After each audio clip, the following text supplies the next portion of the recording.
كثيرا. أما بعد فأعوذ بالله من الشيطان الرجيم.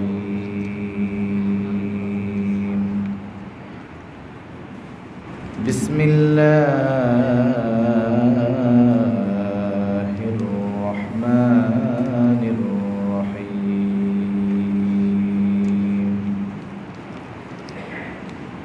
ولنبلونكم بشيء من الخوف والجوع ونقص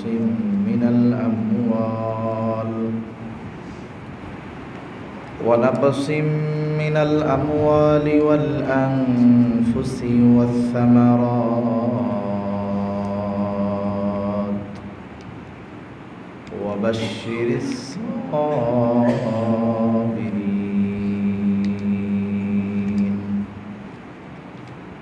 الذين إذا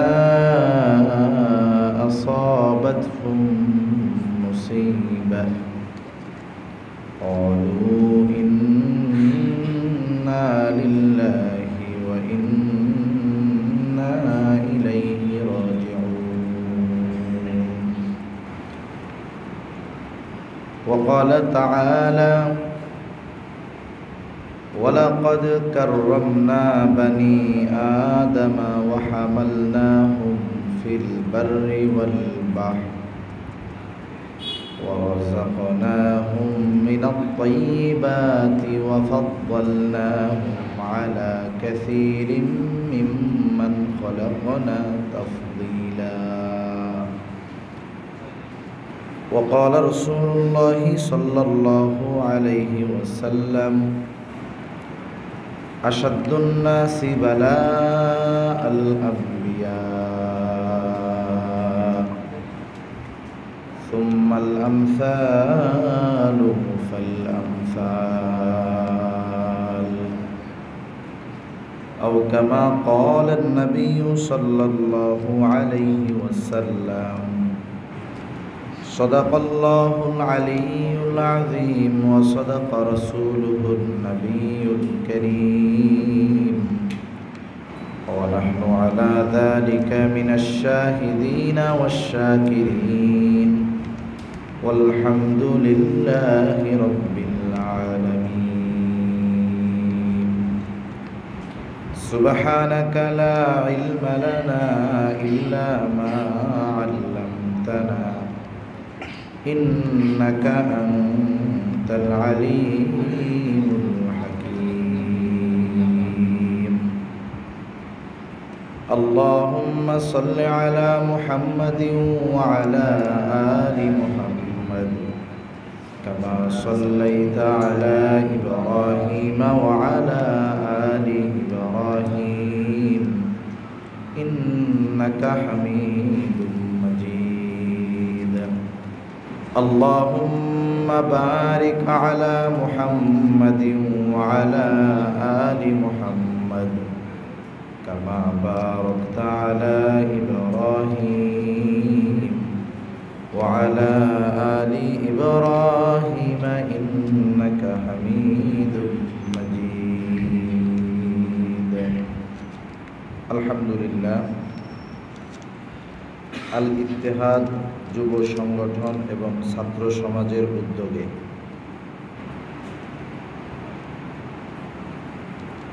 কোটা আন্দোলনকে কেন্দ্র করে যে মাদ্রাসা, স্কুল, কলেজ, বিশ্ববিদ্যালয়ের ছাত্রছাত্রী সহ সাধারণ মানুষ, সাংবাদিক সহ যারা মৃত্যুবরণ করেছে, তাদের সকলের রূহের মাগফিরাত কামনায় আজকের এই দোয়া মাহফিলের সম্মানিত শ্রদ্ধেয় সভাপতি, আমন্ত্রিত উলামায়ে কেরাম, সামনে উপস্থিত মুরব্বিয়ানে কেরাম, সমবয়সী যুবক বন্ধু, স্নেহের ছোট ভাই, মাইকের আওয়াজ যত দূরে যাচ্ছে, পর্দার অন্তরালে অবস্থানরতা সম্মানিতা শ্রদ্ধা মা ও বোন, দয়াময় আল্লাহ রাব্বুল আলামিনের দরবারে অগণিত শুকর যে মহান মালিক আমাদের এমন এক বরকতময় দোয়া মাহফিলে আসার বসার তৌফিক দিলেন। আমরা সেই মহান মালিককে খুশি করার জন্য মহব্বতের সাথে জবান খুলে একবার কালিমাতুশ শুকর পাঠ করি, আলহামদুলিল্লাহ। অগণিত দুরূদ ও সালাম সৈয়দুল আম্বিয়া, আশরাফুল আম্বিয়া, খাতামুল আম্বিয়া, ইমামুল মুরসালিন, রহমাতুল লিল আলামিন মুহাম্মাদুর রাসূলুল্লাহ সাল্লাল্লাহু আলাইহি ওয়াসাল্লামের উপর বৈষম্য বিরোধী আন্দোলন।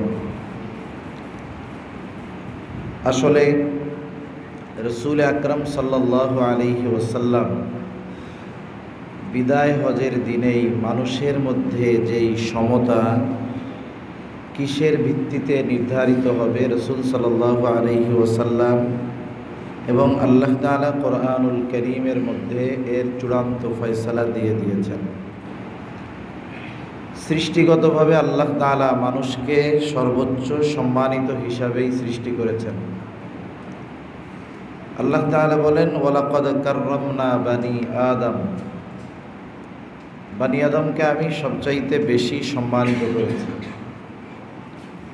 তাহলে দুনিয়াতে যত মখলুক আছে সব মখলুকের মধ্যে সৃষ্টিগত দিক দিয়ে মানুষ আল্লাহ তাআলার ঘোষণা অনুযায়ী সর্বোচ্চ সম্মানিত। তবে এই সম্মান ধরে রাখার জন্য কিছু শর্ত আল্লাহ তাআলা দিয়ে দিয়েছেন। মানুষের মধ্যে যারা ঈমান আনবে তারা দুনিয়া আখিরাত উভয় জাহানে সম্মানিত। ঈমান আনবে, আল্লাহ তাআলার হুকুম আহকাম মেনে চলবে, এরা দুনিয়া আখিরাত উভয় জাহানে সম্মানিত। তবে এই জাগতিক জগতে একটা মানুষ ঈমান আনুক আর না আনুক, বেঈমান হোক আর কাফের হোক, মানুষ হিসাবে প্রত্যেকটা মানুষের এই দুনিয়ায় কিছু অধিকার রয়েছে। উদাহরণস্বরূপ বলা যায়,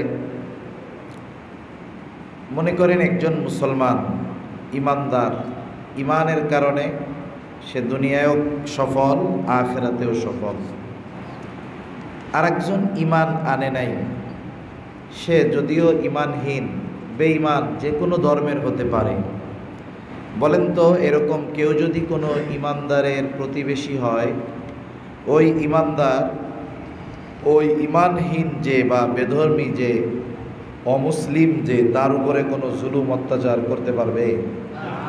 জোরে বলেন, পারবে? রসুল আকরাম সাল্লাল্লাহু আলাইহি ওয়াসাল্লামের কাছে আয়েশা সিদ্দিকা রাদিয়াল্লাহু তাআলা আনহা জিজ্ঞাসা করতেছেন, ইয়া রাসূলুল্লাহ, আমার দুইজন প্রতিবেশী আছে, একজন ইহুদি কিন্তু তার দরজা সে আমার কাছাকাছি। অথবা এরকম বলতেছেন যে, ইয়া রাসূলুল্লাহ, আমার দুইজন প্রতিবেশী, একজন মুসলিম আর একজন ইহুদি, আমার কাছে বেশি হক প্রাপ্য কে প্রতিবেশী হিসাবে? নবীজি সাল্লাল্লাহু আলাইহি ওয়াসাল্লাম এ কথা বলেন নাই যে মুসলিম তোমার কাছে হক প্রাপ্য বেশি, বরং নবীজি বলেছে যার দরজা তোমার দরজার বেশি কাছে, প্রতিবেশী হিসাবে হক তার সবচাইতে বেশি। রাসূল আকরাম সাল্লাল্লাহু আলাইহি ওয়াসাল্লাম বিদায় হজের সময় জানিয়ে দিয়েছেন যে আরবের উপরে অনারবের কোনো শ্রেষ্ঠত্ব নাই, কালোর উপরে সাদার, সাদার উপরে কালোর কোনো শ্রেষ্ঠত্ব নাই, বরং শ্রেষ্ঠত্ব নির্ধারিত হবে তাকওয়ার উপরে নির্ভর করে। এজন্য আল্লাহ তাআলা কোরআনুল কারীমের মধ্যে বলেন, ইন্না আকরামাকুম ইনদাল্লাহি আতকাকুম। সম্পদ, সম্মান, বংশীয় মর্যাদার উপরে আল্লাহ তাআলার কাছে সম্মানিত হবে এটা নয়, বরং যার মধ্যে তাকওয়া যত বেশি, খোদাভীরুতা যত বেশি, আল্লাহ তাআলার কাছে সে সবচাইতে বেশি সম্মানিত হবে। ঠিক কিনা? এজন্য এই বৈষম্য দূরকরণে ইসলাম আমাদেরকে সবচাইতে বড় পথ নির্দেশনা দিয়েছেন। আর জাগতিক জগতে এই বৈষম্য দূর করে সবচাইতে উপকার মানুষ তখনই পাবে যখন এই বৈষম্য দূরকরণটা ইসলামের আলোকে হবে, ইসলামের পথে হবে, ইসলামের নিয়ম নীতি অনুযায়ী হবে। ঠিক কিনা বলেন? যদি এমনটাই হতো যে বংশমর্যাদা, স্থান অবস্থানের কারণে একটা মানুষের দাম বেশি, মূল্য বেশি, কদর বেশি, তাহলে রাসূল আকরাম সাল্লাল্লাহু আলাইহি ওয়াসাল্লামের অনেক সাহাবী এমনও আছেন যারা গোলাম। যেমন প্রসিদ্ধ একজন হযরত বেলাল রাদিয়াল্লাহু তাআলা আনহু, হযরত যায়েদ রাদিয়াল্লাহু তাআলা আনহু। হযরত বেলাল রাদিয়াল্লাহু তাআলা আনহু উনি শুধু গোলাম ছিলেন তা না, অবস্থা কেমন ছিল? ইউথোপিয়ান মানুষ, আফ্রিকান মানুষ, দেখতেও কালো, চেহারা ভালো না, বংশ উচ্চ মর্যাদাশীল নয়, কিন্তু আল্লাহ তাআলা তার সম্মান, তার ইজ্জত, তার মাকাম কত উপরে উঠিয়ে দিয়েছেন। নবীজি মেরাজে গিয়েও হযরত বেলাল রাদিয়াল্লাহু তাআলা আনহুর পায়ের আওয়াজ শুনতে পাইলেন। সুবহানাল্লাহ। কোরআনুল কারীমের মধ্যে একটা সূরা আছে, সূরা লোকমান। হযরত লোকমানের নামে একটা সূরা। উনি নবী ছিলেন না, একজন বড় বুজুর্গ ছিলেন, দেখতেও সুন্দর ছিলেন না, কালো ছিলেন, প্রাথমিক জগতে রাখাল ছিলেন প্রথম জীবনে। অথচ আল্লাহ সুবহানাহু ওয়া তাআলা তার মাকাম, তার মর্যাদা কোথায় উঠিয়ে দিয়েছেন। তার নামে তো সূরা আছেই, সাথে সাথে হযরত লোকমান তার সন্তানকে কিছু উপদেশ দিয়েছেন, যেই উপদেশগুলো আল্লাহ তাআলার কাছে এতটা পছন্দনীয় হয়েছে যে যেগুলো আল্লাহ তাআলা সূরা লোকমানের মধ্যে বিশ্ববাসীর জন্য অনুসরণীয় হিসাবে আল্লাহ তাআলা ওহী হিসাবে প্রেরণ করেছেন। সুবহানাল্লাহ। এজন্য ইসলাম মূলত বৈষম্য দূরকরণে সবচাইতে বড় শিক্ষা আমাদেরকে দিয়েছে। সম্প্রতি সময়ে যারা এটাকে সমাজে সুপ্রতিষ্ঠিত করার জন্য, রাষ্ট্রে সুপ্রতিষ্ঠিত করার জন্য আত্মত্যাগ করেছেন, জীবন দান করেছেন, আমরা দোয়া করি যারা ঈমানদার আল্লাহ তাআলা এদের প্রত্যেককে শাহাদাতের দরওয়াজা আল্লাহ তাআলা দান করেন সকলে। আর এই আন্দোলনের ক্ষেত্রে আপনাদের এই পীরগঞ্জের অবদান অনেক। আসলে মানুষ প্রতিনিয়তই মারা যায়। আমাদের দেশে দৈনন্দিন হিসাব অনুযায়ী 3000 থেকে 3200 মানুষ মারা যায়, কিন্তু সব মৃত্যু মানুষের হৃদয়ে রেখাপাত করতে পারে না। কিছু ঘটনা মানুষের একেবারে হৃদয়ের এমন এক জায়গায় পৌঁছিয়ে যায় যে এই ধরনের কিছু ঘটনা মানুষকে আরো সামনে অগ্রসর হওয়ার জন্য শক্তি জমায়। জেহাদের ময়দানে যখন মুজাহিদেরা জেহাদ করে, স্বাভাবিকভাবে আমরা যদি স্বাভাবিক অবস্থায় থাকি, একজন মানুষকে যদি দেখি যে সে রক্তে রঞ্জিত, রক্তাক্ত, তার শরীরে অস্ত্রের আঘাত লেগেছে, স্বাভাবিকভাবে দেখলে ভয় লাগতে পারে। কিন্তু যারা ময়দানে থাকে, জেহাদের ময়দানে, ওরা যখন কাউকে আহত হতে দেখে, কাউকে শাহাদাত বরণ করতে দেখে, ওই অবস্থায় তাদের মধ্যে ভয় কাজ করে না, বরং আত্মত্যাগের ইচ্ছা তাদের আরও বেড়ে যায়। ঠিক কিনা বলেন? এজন্য মুসলমানেরা যেই জেহাদগুলোয় অংশগ্রহণ করেছে, সৈন্য অল্প ছিল, সংখ্যা অল্প ছিল, কিন্তু আল্লাহ তাআলার উপরে ভরসা থাকার কারণে, শাহাদাতের তামান্না থাকার কারণে এরা কখনো পিছপা হয় নাই, বরং এরা আরও শত্রুর নিকটবর্তী হয়ে শত্রুর উপরে আঘাত হানার মতো হিম্মত এরা অর্জন করেছে। ঠিক কিনা? এটা বাস্তবতা এরকম। কারণ ওই দৃশ্য যখন কেউ সামনে দেখে তখন পিছু হটে না।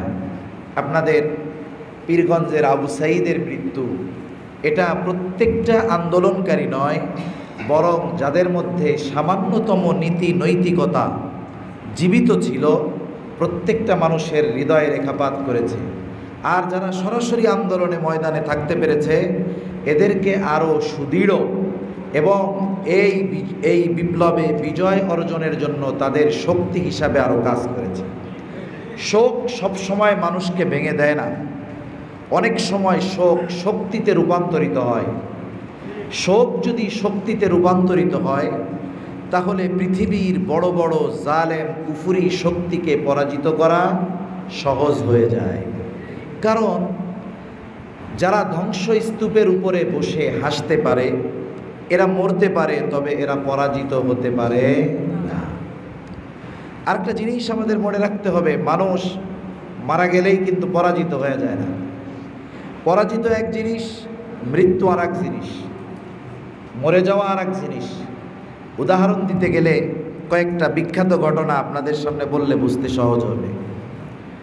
যখন রসুল আকরাম সাল্লাল্লাহু আলাইহি ওয়াসাল্লাম দুনিয়ায় আসার আগে এক জালেম বাদশাহ ছিল, তাফসিরের ভিতরে যার নাম আসছে ইউসুফ জুরনাওয়াজ। সে নিজেকে খোদা দাবি করত। ঈসাই ধর্ম যারা অনুসরণ করত তাদেরকে সে হত্যা করে ফেলত। সে নিজেকে খোদা দাবি করত। তার অধীনে একজন জাদুকর ছিল, জাদুকর, লম্বা কথা আমি অল্পর মধ্যে বলার চেষ্টা করতেছি। তার অধীনে একজন জাদুকর ছিল। জাদুকর বৃদ্ধ হয়ে গেছে। জাদুকর এবার বাদশাকে বলতেছে, বাদশাহ, আপনি আমার জন্য একজন মেধাবী বালকের ব্যবস্থা করে দেন। আমি তো বৃদ্ধ হয়ে যাচ্ছি, আমি আমার এই জ্ঞান তাকে শিখিয়ে দিব, যাতে আমি মারা যাওয়ার পরে আপনি এই জ্ঞানের দ্বারা তার মাধ্যমে উপকৃত হতে পারেন। সারা দেশ যাচাই বাছাই করে একজন বালককে নির্ধারণ করা হলো। বালকের সব ব্যবস্থাপনা করা হলো রাজপ্রাসাদে। তাকে বলা হলো, তুমি থাকবা, খাবা, সব তোমার জন্য আছে। প্রতিদিন কিছু সময় তুমি ওই জাদুকরের কাছে গিয়ে তার কাছ থেকে এই বিদ্যাগুলো অর্জন করবা। যুবক যায়, প্রতিদিন যাওয়া আসা করে। যাওয়া আসার মাঝে রাস্তায় এক খ্রিস্টান পাদ্রীর একটা দরবার ছিল। একদিন সে সেখানেও যাওয়া শুরু করলো। স্বাভাবিক কাজ কি? যার যেই কাজ মানুষকে সে যদি পায় তাহলে সেই কথাই বলে, ঠিক কিনা বলেন? আপনি যদি একজন দাওয়াত ও তাবলীগের মেহনত যিনি করেন তার কাছে যদি যান, সে যদি সুযোগ পায়, সে আপনাকে কিসের দাওয়াত দিবে? যে ভাই, আপনি তো ফ্রি বসে আছেন, আল্লাহ তাআলা আপনারা অনেক সময়ও দিয়েছে, অর্থও দিয়েছে, এক কাজ করেন, আল্লাহর রাস্তায় এক চিল্লা সময় দিয়ে আসেন, ঠিক না? আপনি যার কাছে যাবেন, যে যেই কাজে পারদর্শী, যেই কাজ করে, যেটাকে নিজের নেশা পেশা বানিয়ে নিয়েছে, সে সেই কাজের কথাই মানুষকে বলবে। পাদ্রী কি করলো? তাকে ঈসাই ধর্মের দাওয়াত দিল। একটা সময় এই বালকটার অন্তরে তাওহীদের আলো ঢুকে গেল। সে ঈমান আনলো। কিন্তু সে তো থাকে রাজার দরবারে, এই জন্য জাদুকরের কাছেও সে যায়। কিন্তু তার অন্তরে তাওহীদের বীজ রোপণ হয়ে গেছে, আল্লাহ তাআলার প্রতি সে ঈমান এনে নিয়েছে। এভাবে চলছে কিছুদিন। একদিন যাওয়ার সময় সে দেখতে পেল তাদের চলাচলের রাস্তায় একটা বাঘ বসে আছে। বাঘ যদি বসে থাকে, স্বাভাবিক মানুষ যাবে না। এবার বালকটা চিন্তা করলো, আজকে আমার পরীক্ষার একটা সুযোগ আসছে। পরীক্ষার সুযোগ, যে আজকে আমি পরীক্ষা করব যেই পাদ্রী কি হকের উপরে আছে, সত্যের উপরে আছে, নাকি জাদুকর সত্যের উপরে আছে। এইবার সে হাতে একটা ছোট পাথর নিয়ে বলতেছে, আল্লাহ, পাদ্রীর ধর্ম যদি সত্য হয় তাহলে এই পাথরের আঘাতে যেন বাঘটা মরে যায়। এই বলে সে আল্লাহর নামে পাথরটা নিক্ষেপ করছে বাঘের দিকে। বাঘটা মারা গেছে। স্বাভাবিক কি হবে? এতে তার ঈমানের পাওয়ার আরো বাড়বে, এটাই স্বাভাবিক। এই ঘটনা গিয়ে সে যখন পাদ্রীকে বলছে, পাদ্রী বুঝতে পারছে যে এই ছেলের ঈমান এমন এক স্তরে পৌঁছিয়ে গিয়েছে যে এখন তাকে পরীক্ষার মুখোমুখি হওয়া লাগতে পারে। অনেক সময় এমন হয় যে ওস্তাদের চাইতে ছাত্র বেশি যোগ্যতা সম্পন্ন হয়ে যায়। পীরের চাইতে মুরিদ অনেক সময় অনেক বেশি আবেদ, মুত্তাকি, পরহেজগার হয়ে যায়। এটা স্বাভাবিক হতেই পারে। তা পাদ্রী বলতেছে, তুমি তো পরীক্ষার সম্মুখীন হবা, তুমি যখন পরীক্ষার সম্মুখীন হবা আমার কথাটা বইল না। এভাবে চলতেছে। আলো তো আর আটকায় রাখা যায় না। সূর্য যদি ওঠে, মানুষ যতই চেষ্টা করুক না কেন, সূর্যের আলো আটকিয়ে রাখা যায় না। রাজদরবারে একজন উজির ছিলেন, মন্ত্রী, তিনি ছিলেন অন্ধ, জন্মান্ধ, চোখে কিছুই দেখে না। ওই বালকের সাথে তার আবার ভালো সম্পর্ক ছিল। বালক এইবার উজিরকে বলতেছে, শোনো, তোমার চোখটা ভালো হয়ে যাবে তুমি যদি আমার কথা মানো। স্বাভাবিক সে চিন্তা করে, আমার চোখ যদি ভালো হয়ে যায়, কেউ যদি আমার এর বিনিময়ে কিছু করতে বলে, আমার যদি সামর্থ্য থাকে, করতে অসুবিধা কি? বালকটা এবার তাকে বলল, তোমার চোখ যদি ভালো হয় আল্লাহর প্রতি ঈমান আনতে হবে। সে রাজি হয়ে গেল। বালক আল্লাহ তাআলার কাছে দোয়া করছে, অন্ধ মন্ত্রীর দৃষ্টিশক্তি সে ফিরে পেয়ে গেছে এবং তাকে বলল, শোনো, তোমার চোখ আমি ভালো করি নাই, ভালো করছে কে? জোরে বলেন না কে? আল্লাহ। এইবার ওই উজির মন্ত্রী পরের দিন রাজদরবারে গেছে। এতকাল তো অন্ধ ছিল, আজকে সে চোখে দেখতেছে। বাদশাহ জিজ্ঞাসা করে, কি ব্যাপার, তোমার চোখ ভালো হলো কেমনে? বলে, আমার আল্লাহ আমার চোখ ভালো করছে। এখন ওই বাদশাহ তো নিজেকেই নিজে খোদা দাবি করে। সে বলে, আমি হইলাম তোর খোদা, আমি তো তোর চোখ ভালো করি নাই, কোন খোদা তোর চোখ ভালো করলো বল? প্রথমে সে কিছু সময় চুপ আছে, বলে না, কিন্তু যখন তার উপরে কঠিন শাস্তি প্রয়োগ করা হলো, এক সময় সে বইলা দিল যে এই ঘটনা, এই বালকের এই কথা অনুযায়ী এভাবে আমি ঈমান আনছি, আমার চোখ ভালো হয়ে গেছে। বাদশাহ চিন্তা করতেছে, হায় রে, আমি তো দুধ কলা দিয়ে সাপ পুষতেছি, কথার কথা আর কি। সাপ কিন্তু দুধও খায় না, কলাও খায় না, এটা কিন্তু ভুয়া কথা। এটা একটা প্রবাদ আর কি, যে দুধ কলা দিয়া সাপ পুষতেছি, মানে আমার খাইয়া আমার ঘরে থেকে আমার বিরোধিতা। এইবার বালককে আটক করছে, বালকের উপরে জুলুম অত্যাচার। সে বুঝতে পারছে যে আমার খোদাইর সবচাইতে বড় বাধা হলো এই বালক, একে যে কোনোভাবে দুনিয়া থেকে হটায়া দিতে হবে। কি করা যায়? একদল সৈন্যকে দিয়ে পাঠাইছে, যাও একে পাহাড়ের উপর থেকে নিয়ে ফালায়া দিবা যাতে সে মারা যায়। সবাই মিলে ওই বালকটাকে নিয়ে পাহাড়ের উপরে উঠছে। আল্লাহ তাআলার কুদরত, আল্লাহ সুবহানাহু ওয়া তাআলা পাহাড়ের মধ্যে কম্পন সৃষ্টি করায় দিয়েছেন। বালকবিহীন যারা ছিল তারা সব পাহাড় থেকে পড়ে পাথরের আঘাতে মরে ছিন্ন বিচ্ছিন্ন হয়ে গেছে। বালক সুস্থ অবস্থায় বাদশার কাছে ফিরে আসছে। কি ব্যাপার, তোমার কিছু হয় নাই? তোমাকে কে বাঁচাইলো? বলে, আমাকে বাঁচাইছে আল্লাহ। তার সাথে যারা গেছে তারা কোথায়? বলে, তারা সব শেষ। বাদশাহ আবার আর একদল লোককে দিয়ে পাঠাইছে যে যাও ওকে নৌকায় করে নিয়ে গভীর সমুদ্রে নিয়ে ফালায় দিবা যাতে সমুদ্রের যেই হাঙ্গর আছে, অন্যান্য প্রাণী আছে, ওরে খেয়ে ফেলে। নৌকা নিয়ে বহু দূরে চলে গেছে। আল্লাহর কুদরত, আল্লাহ তাআলা বালককে হেফাজত করছে। বালককে যারা মারতে গেছে এরা সমুদ্রে ডুবে সবগুলো মারা গেছে। আবার বালক বাদশার দরবারে এসে হাজির। কি ব্যাপার, তোমার সাথে যাদেরকে পাঠাইলাম তারা কোথায়? বলে, এরা সব শেষ। তুমি বাঁচলা কেমনে? বলে, আমাকে আমার আল্লাহ তাআলা বাঁচিয়েছেন। একটা জিনিস মনে রাখতে হবে, যে যাকে দেখতে পারে না তার কথা যদি তার সামনে বারবার বলেন, দেখবেন তার গার মধ্যে আগুনের মতো জ্বলবে। ও নিজেরই তো খোদা দাবি করে, ওর সামনে যখন আল্লাহ তাআলার কথা বলে ওর তো গায়ে জ্বালা উঠে যায়। এবার বালক বলতেছে, শোনো, তুমি তো আমাকে মারতে চাও, কিন্তু তুমি তোমার পদ্ধতি অবলম্বন করে আমাকে মারতে পারবা না। আমাকে যদি মারতে চাও তাহলে আমার বাতলায়া দেওয়া পদ্ধতি অনুযায়ী, আমার বলে দেওয়া পদ্ধতি অনুযায়ী যদি চেষ্টা করো তাইলে তোমার উদ্দেশ্য সফল হবে, তুমি আমারে মারতে পারবা। মনে রাখতে হবে, একটা মানুষ যখন অহংকারের চূড়ান্ত পর্যায়ে পৌঁছে যায়, জুলুমের চূড়ান্ত পর্যায়ে পৌঁছে যায়, যেই জালেম, ওই জালেম এমন কিছু কাজ করে বসে যেটা তার ধ্বংসের অনিবার্য কারণ হয়ে দাঁড়ায়। এজন্য আমাদেরকে অনেক কিছু সতর্কতার সাথে থাকার দরকার। এইবার বলতেছে, কেমনে তোমারে মারা যাবে? বলে, আপনি সারা শহরে, আপনার পুরো রাজ্যে ঘোষণা করে দিবেন, অমুক দিন সব মানুষকে এক জায়গায় একত্রিত করবেন। এরপরে সকলের উপস্থিতিতে আমার এই কপালে বিসমিল্লাহি রব্বিল গোলাম বলে তীর নিক্ষেপ যদি করেন তাহলে আমি মারা যাব। বিসমিল্লাহি রব্বিল গোলাম অর্থ কি?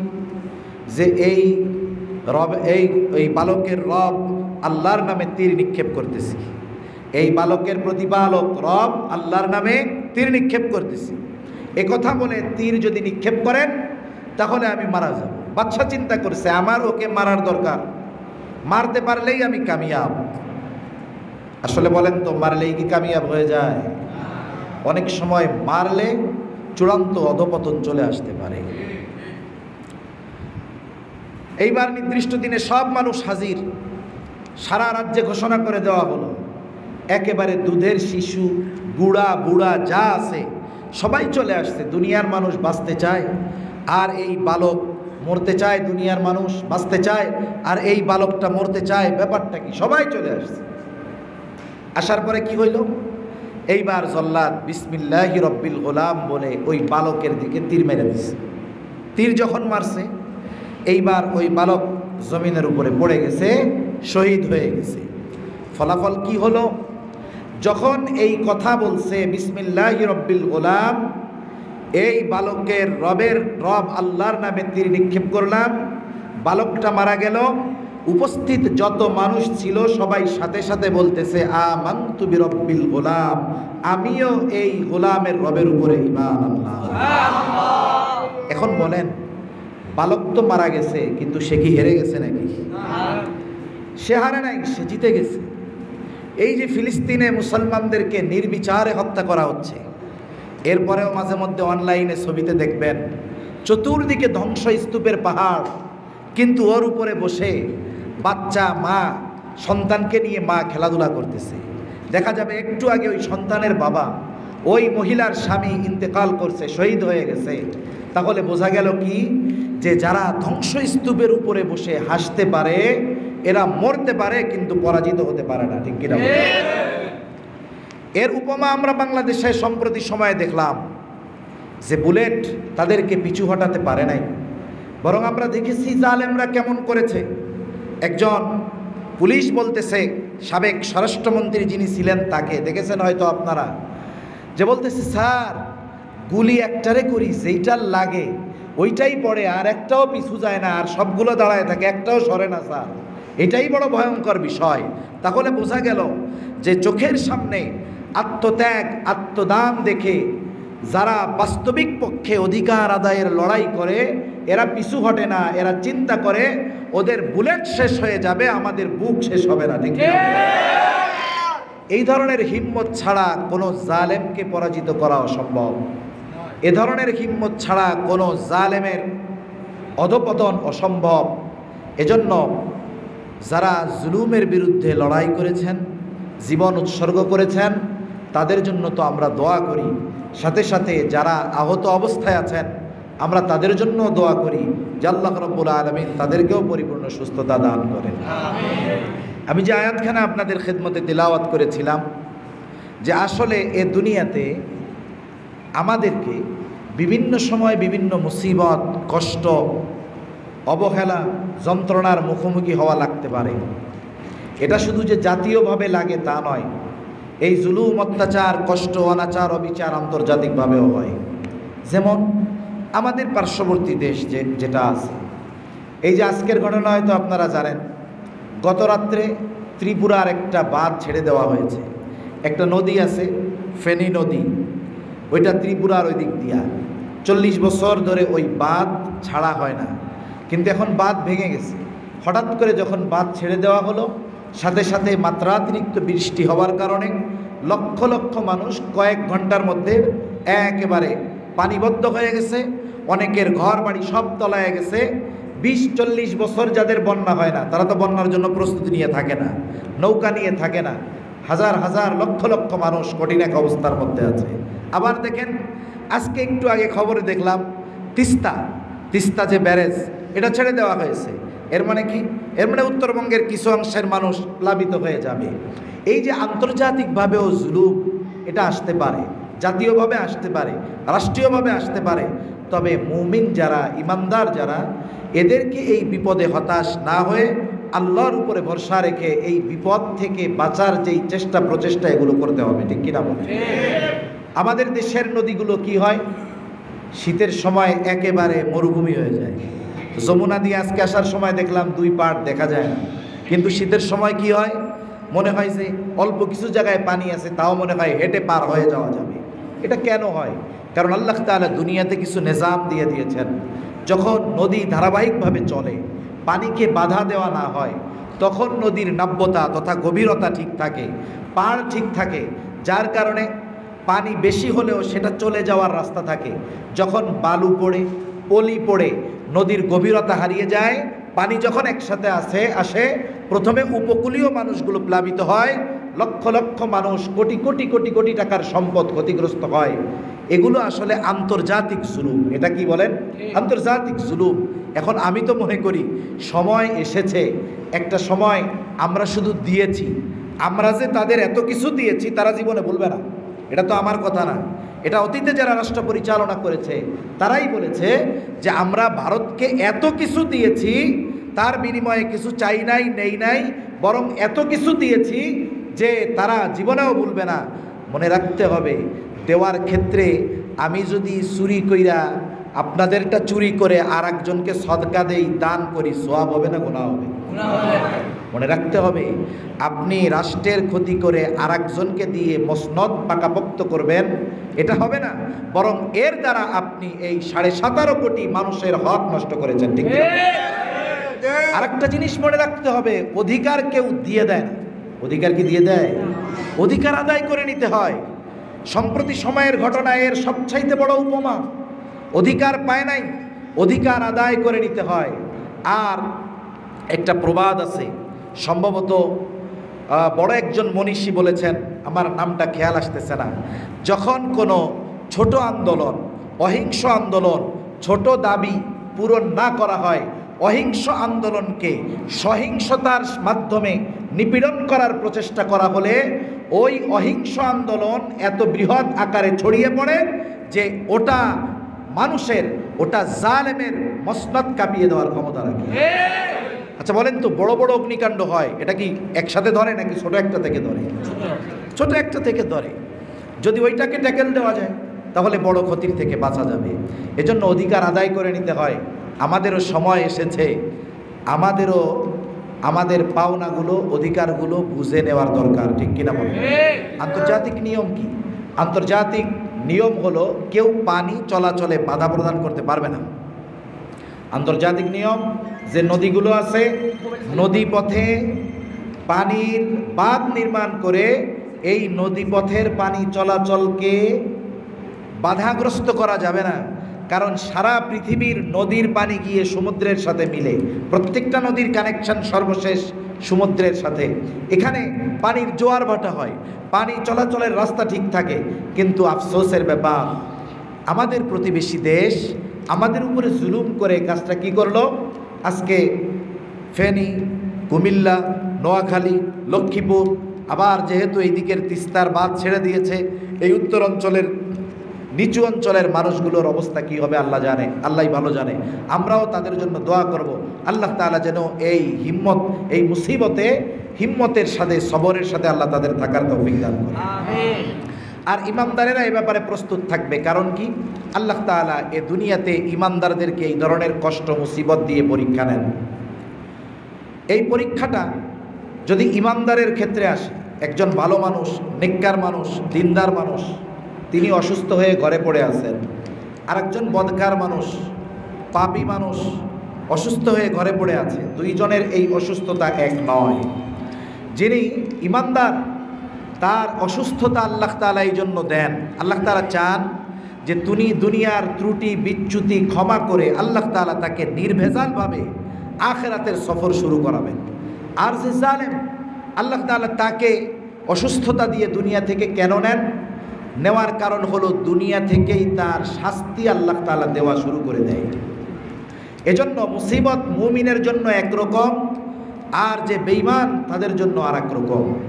তা যে আয়াত আমি আপনাদের খেদমতে তিলাওয়াত করেছি, উক্ত আয়াতের মধ্যে আল্লাহ তাআলা আমাদেরকে কয়েকটা বিষয়ের পরীক্ষার কথা বলেছেন। হতে পারে এই পরীক্ষাগুলো আল্লাহ তাআলা প্রত্যেকের ক্ষেত্রেই নেবেন, সবগুলোই নেবেন। যদি সবগুলো পরীক্ষার মুখোমুখি কাউকে নাও হতে হয়, কমপক্ষে কিছু বিষয়ের পরীক্ষার সম্মুখীন তার হওয়া লাগবে। আল্লাহ তাআলা কি বলেন? আল্লাহ তাআলা বলেন, وَلَنَبْلُوَنَّكُمْ بِشَيْءٍ مِّنَ الْخَوْفِ وَالْجُوعِ وَنَقْصٍ مِّنَ الْأَمْوَالِ وَالْأَنفُسِ وَالثَّمَرَاتِ وَبَشِّرِ الصَّابِرِينَ।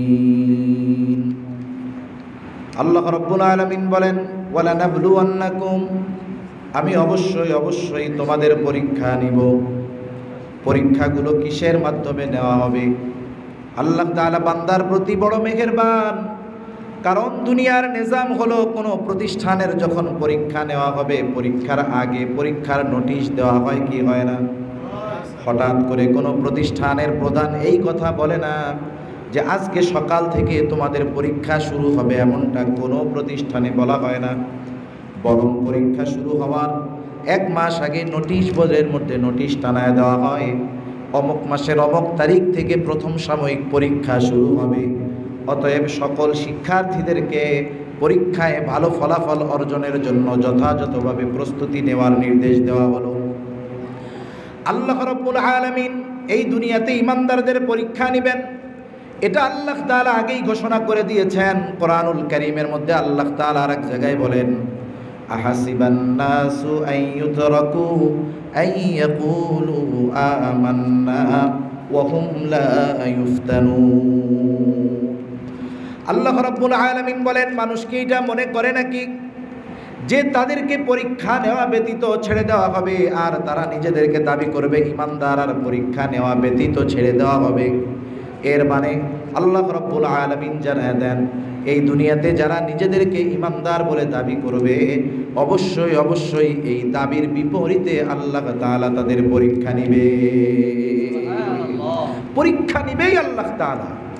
কারণ একটা মেধাবী ছাত্র, সে যত জিনিয়াস হোক না কেন, সে যদি প্রতিষ্ঠানে ভর্তি হওয়ার পরে বলে যে ওস্তাদ বা স্যার আমি সব কিছুতে রাজি আছি, কোনো অসুবিধা নাই, কিন্তু পরীক্ষা দিতে পারবো না, ও যদি এদেশের সবচেয়ে মেধাবী ছাত্র হয়, প্রতিষ্ঠান প্রধান বলবে তোমার মতো এমন ছাত্র আমার কোনো দরকার নাই।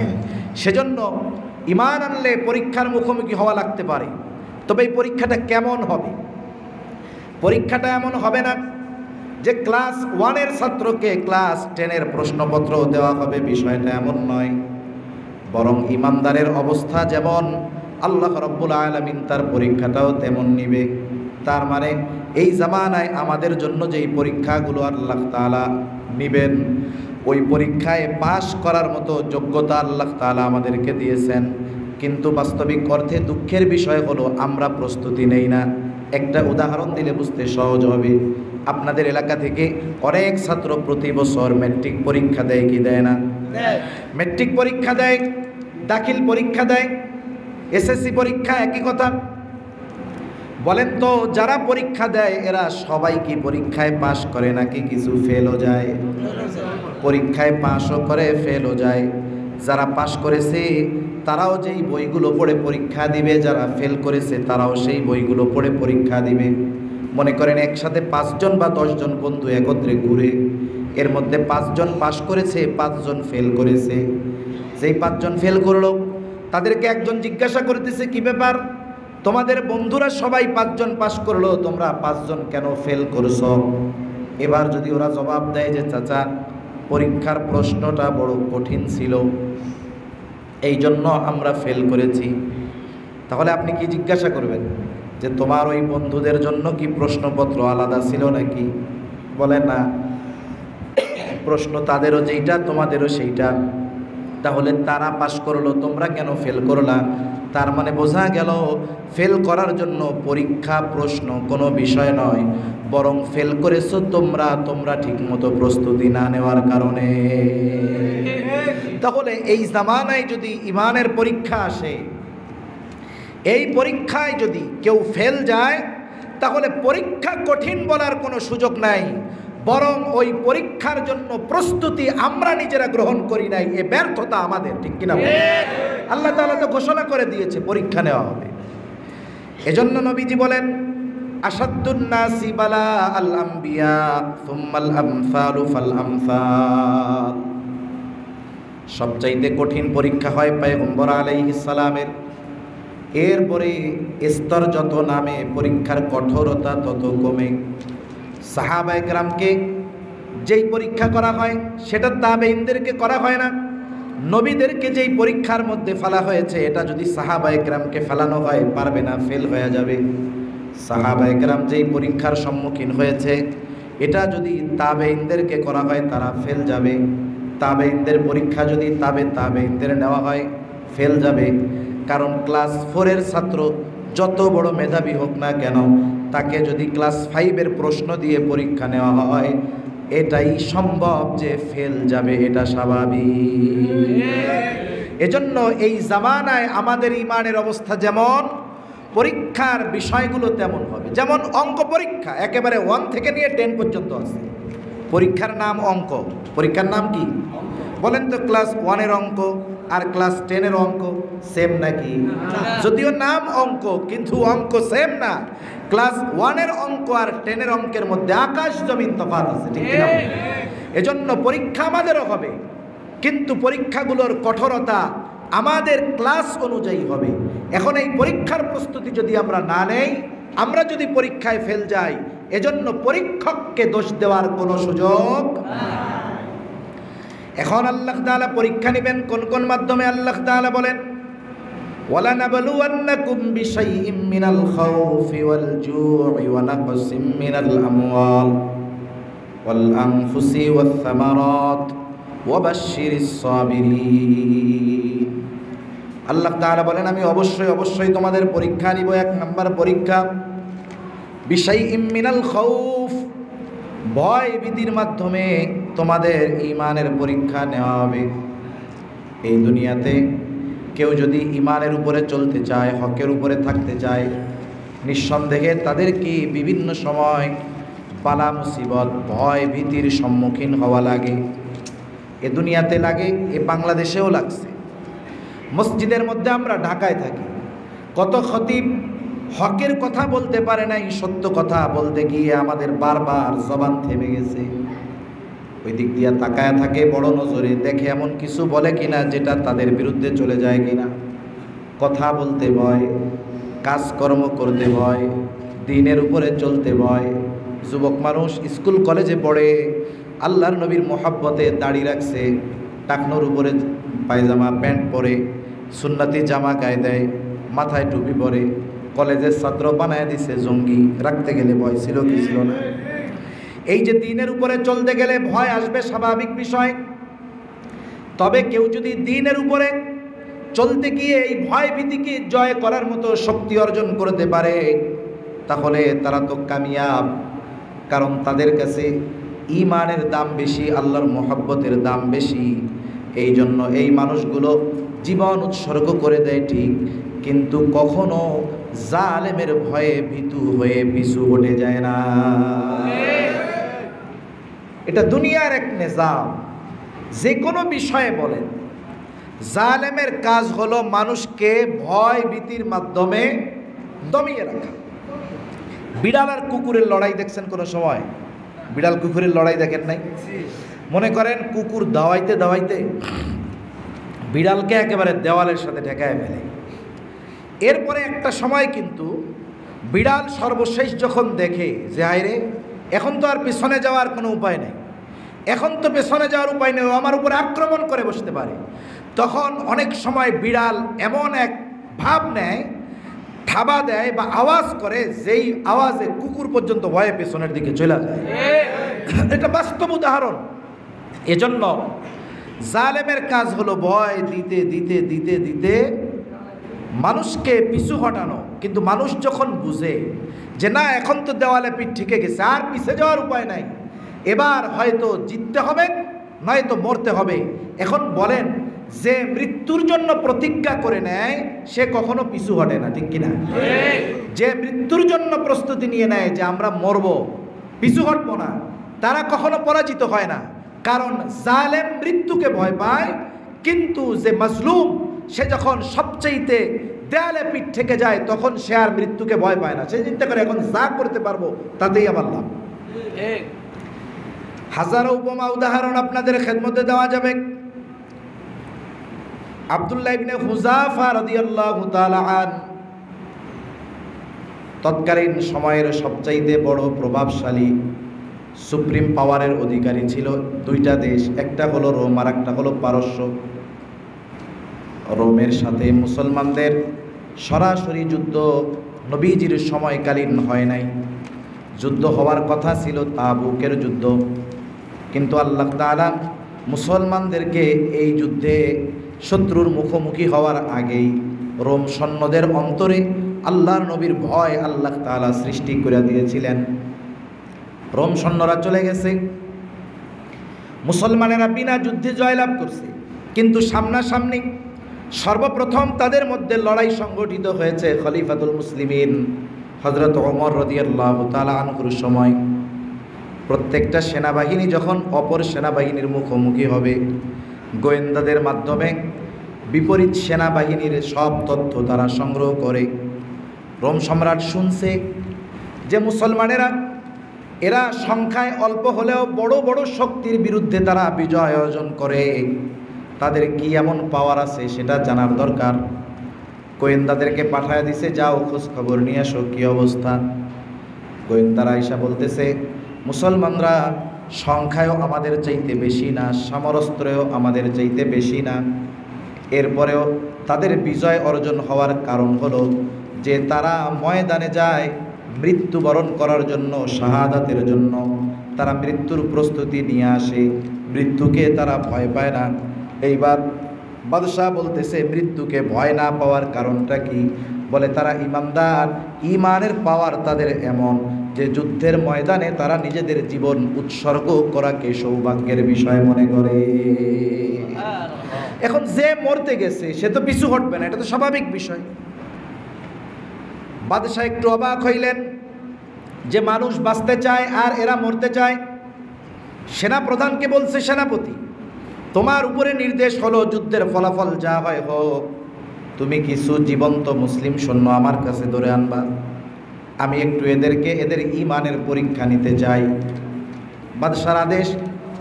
যুদ্ধের ময়দানে এক কাফেলা, একদল শূন্য মুসলমানদের আটক হয়ে গেল। বাদশার আদেশে তাদেরকে রাজধানীতে পাঠিয়ে দেওয়া হলো। বাদশার কাছে খবর দেওয়া হলো, বাদশাহ নামদার সিরাতের কিতাব, ইতিহাসের কিতাব আল বিদায়া ওয়ান নিহায়া থেকে শোনাচ্ছি আপনাদের। এইবার বাদশার কাছে খবর দেওয়া হলো, বাদশাহ নামদার মুসলমানদের একদল শূন্য আমাদের হাতে আটক, আপনি নির্দেশ দিলেই আপনার সামনে হাজির করা হবে। বাদশাহ নির্দেশ দিলেন, হাজির করো। পরের দিন সকালবেলায় রাজ দরবারে বাদশার সামনে হাজির। স্বাভাবিক সৈনিক যারা, তাদের সুরাত কেমন থাকবে? তাদের গায়ে থাকবে লৌহবর্ম, মাথায় থাকবে শিরস্ত্রাণ, কিন্তু এদের দিকে তাকায় মনে হয় এরা একটু আগে জমিন থেকে কাজ করে আসছে। ধুলাময় চেহারা, গায়ের মধ্যে শিরস্ত্রাণ নাই, তেমন কোনো প্রস্তুতি নাই। আব্দুল্লাহ ইবনে হুযাফা ওই কাফেলার সর্দার। বাদশাহ এবার তাদের উদ্দেশ্য করে বলতেছে, এই কাফেলার আমির কে, নেতা কে? যুবক একজন দাঁড়ায় গেল, বলে আমি এই কাফেলার আমির। নাম কি? বলে আমার নাম আব্দুল্লাহ ইবনে হুযাফা। ইতিহাস দেখেন, ইতিহাস কেমন? ইতিহাস লিখতেছে আব্দুল্লাহ ইবনে হুযাফার বয়স 17-18 বছরের বেশি হবে না, সর্বোচ্চ 20 বছর হতে পারে। তারুণ্য, যৌবন এমন একটা সময়, এই সময়টাতে মানুষ যদি চায় অসাধ্যকে সাধন করতে পারে। পৃথিবীর ইতিহাসে যত বড় বড় বিপ্লব দেখা যায়, এইগুলোর পেছনে বৃদ্ধদের চাইতে যুবক এবং তরুণদের অবদান সবচাইতে বেশি। এই উপমহাদেশে রাজা দাহির যখন তাকে পরাজিত করার জন্য, তার বিরুদ্ধে যুদ্ধ করার জন্য আরব থেকে সৈন্য আসছে মোহাম্মদ বিন কাসিমের নেতৃত্বে। তার বয়স তখন কত ছিল? 17 বছর। কয় বছর? আরে ইংরেজি হিসাবের 17 বছর না, আরবি হিসাবের 17 বছর। তার মানে ইংরেজি হিসাবে 16.5 বছর বয়স। আর আমরা আমাদের 16.5 বছরের ছেলেটাকে তো এখান থেকে রংপুরও একা যাইতে দিতে ভয় পাবো, ঠিক কিনা বলেন? কিন্তু দেখেন বাস্তবতা কি, তারা 16.5 বছর বয়সে আরব থেকে এসে সিন্ধু বিজয় করেছে। আর এই সম্প্রতি সময়ের আন্দোলনে আমরা দেখেছি 14 বছরের একটা বালক, সেও নিজের জীবনকে উৎসর্গ করে দিয়েছে।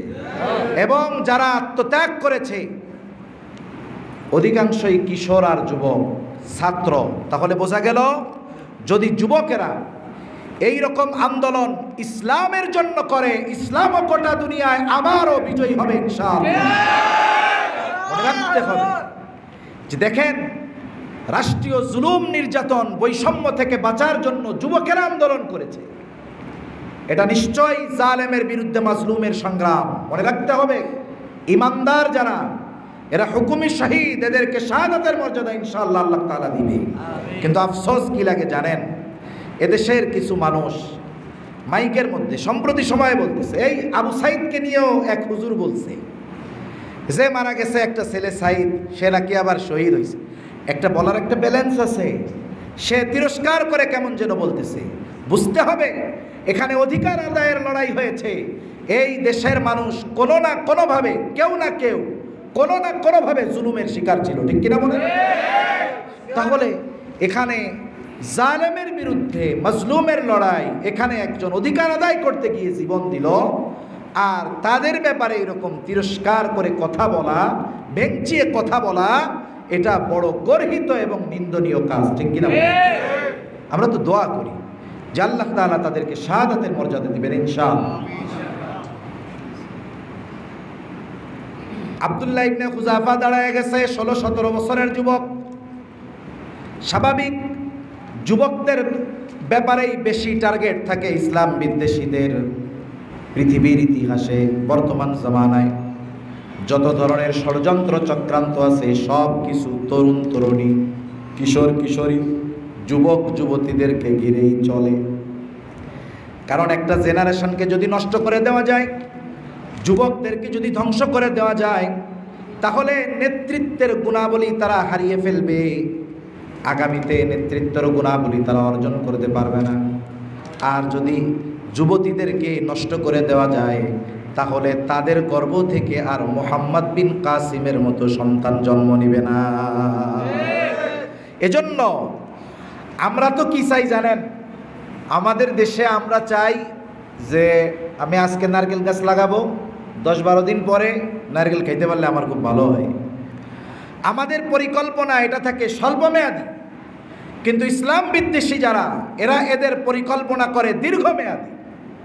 ওরা একটা জিনিস হঠাৎ করে চায় না, স্টেপ বাই স্টেপ এটার পরিবর্তন হবে। ওরা চিন্তা করে আমরা শুরু করলাম, এই পরিবর্তন হয়তো আমাদের সময় হবে না, তার পরবর্তী প্রজন্মে হবে না, না হোক হয়তো তার পরের জেনারেশন গিয়ে আমাদের এই বিষয়টার ফল তারা ভোগ করতে পারবে।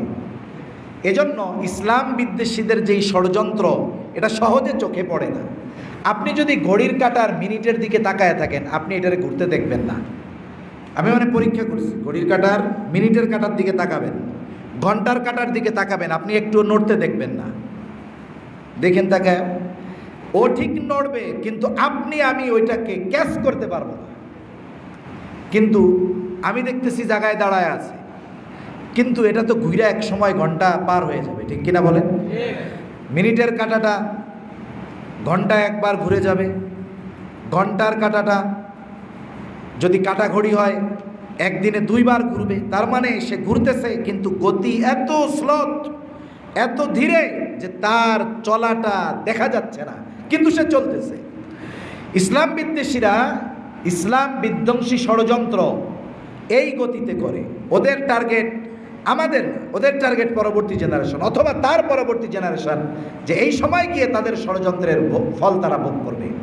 এজন্য সবার টার্গেট থাকে তরুণ তরুণী, যুবক যুবতী, এদেরকে নিজেদের কাছে আনার জন্য, এদেরকে দিন থেকে বের করার জন্য, এদেরকে অশ্লীলতার সাগরে ভাসিয়ে দেওয়ার জন্য, এদেরকে অনৈতিকতার সাগরে ভাসিয়ে দিয়ে আগামী প্রজন্মকে ধ্বংস করে দিতে চায়।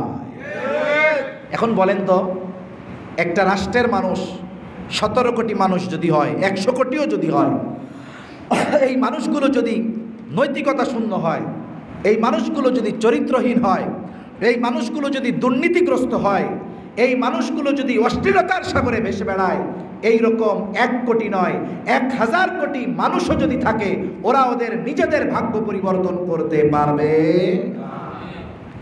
সেজন্য ওরা চায় যুবকদেরকে ধ্বংস করে দিতে, যুবকদেরকে আমোদ ফুর্তির ভিতরে তারা ডুবিয়ে দিয়ে তারা আগামী প্রজন্ম সহ রাষ্ট্রকে ডুবিয়ে দিতে চায়। মনে রাখবেন, একটা রাষ্ট্রের মূলকে যদি নষ্ট করতে হয়, তাহলে রাষ্ট্রকে ধ্বংস করে দেওয়া লাগবে না, ওই রাষ্ট্রের মানুষের নীতি নৈতিকতাকে যদি ধ্বংস করে দেওয়া যায়, রাষ্ট্র ব্যবস্থা এমনিতেই ভেঙে পড়বে। আমি কত উদাহরণ আপনাদের দিব। যেমন সম্প্রতি সময় কিছুদিন আগে আপনারা দেখেছেন যে ট্রান্সজেন্ডার একটা বিষয়, ট্রান্সজেন্ডার বিষয় নিয়ে খুব তোলপাড়, লম্বা কথা বলার ইচ্ছা সুযোগ আমার ওগুলো নাই, এরপরেও বোঝানোর জন্য বলতেছি। এই ট্রান্সজেন্ডার এটাকে যদি সমাজে তারা সহজলভ্য করে দিতে পারে, স্বাভাবিক করে দিতে পারে, লিঙ্গ পরিবর্তনটাকে যদি স্বাভাবিক করে দিতে পারে, তাহলে কি হবে? বলে সমাজ ব্যবস্থা ভেঙে যাবে। সমাজ ব্যবস্থা কি হবে? ভেঙে যাবে। মানুষ হলো সামাজিক জীব। আল্লাহ তাআলা এ দুনিয়াতে মানুষের বংশ বিস্তারের একটা সিস্টেম আল্লাহ তাআলা রেখে দিয়েছেন। আল্লাহ তাআলা কোরআনুল কারীমে এই সিস্টেম আল্লাহ বর্ণনা করেছেন যে আল্লাহ তাআলা একটা পরিবারের মাধ্যমে, স্বামী স্ত্রীর মাধ্যমে মানুষ দুনিয়ায় জন্মগ্রহণ করবে, বংশ বিস্তার লাভ করবে। আল্লাহ তাআলা এই সিস্টেম করে দিয়েছেন।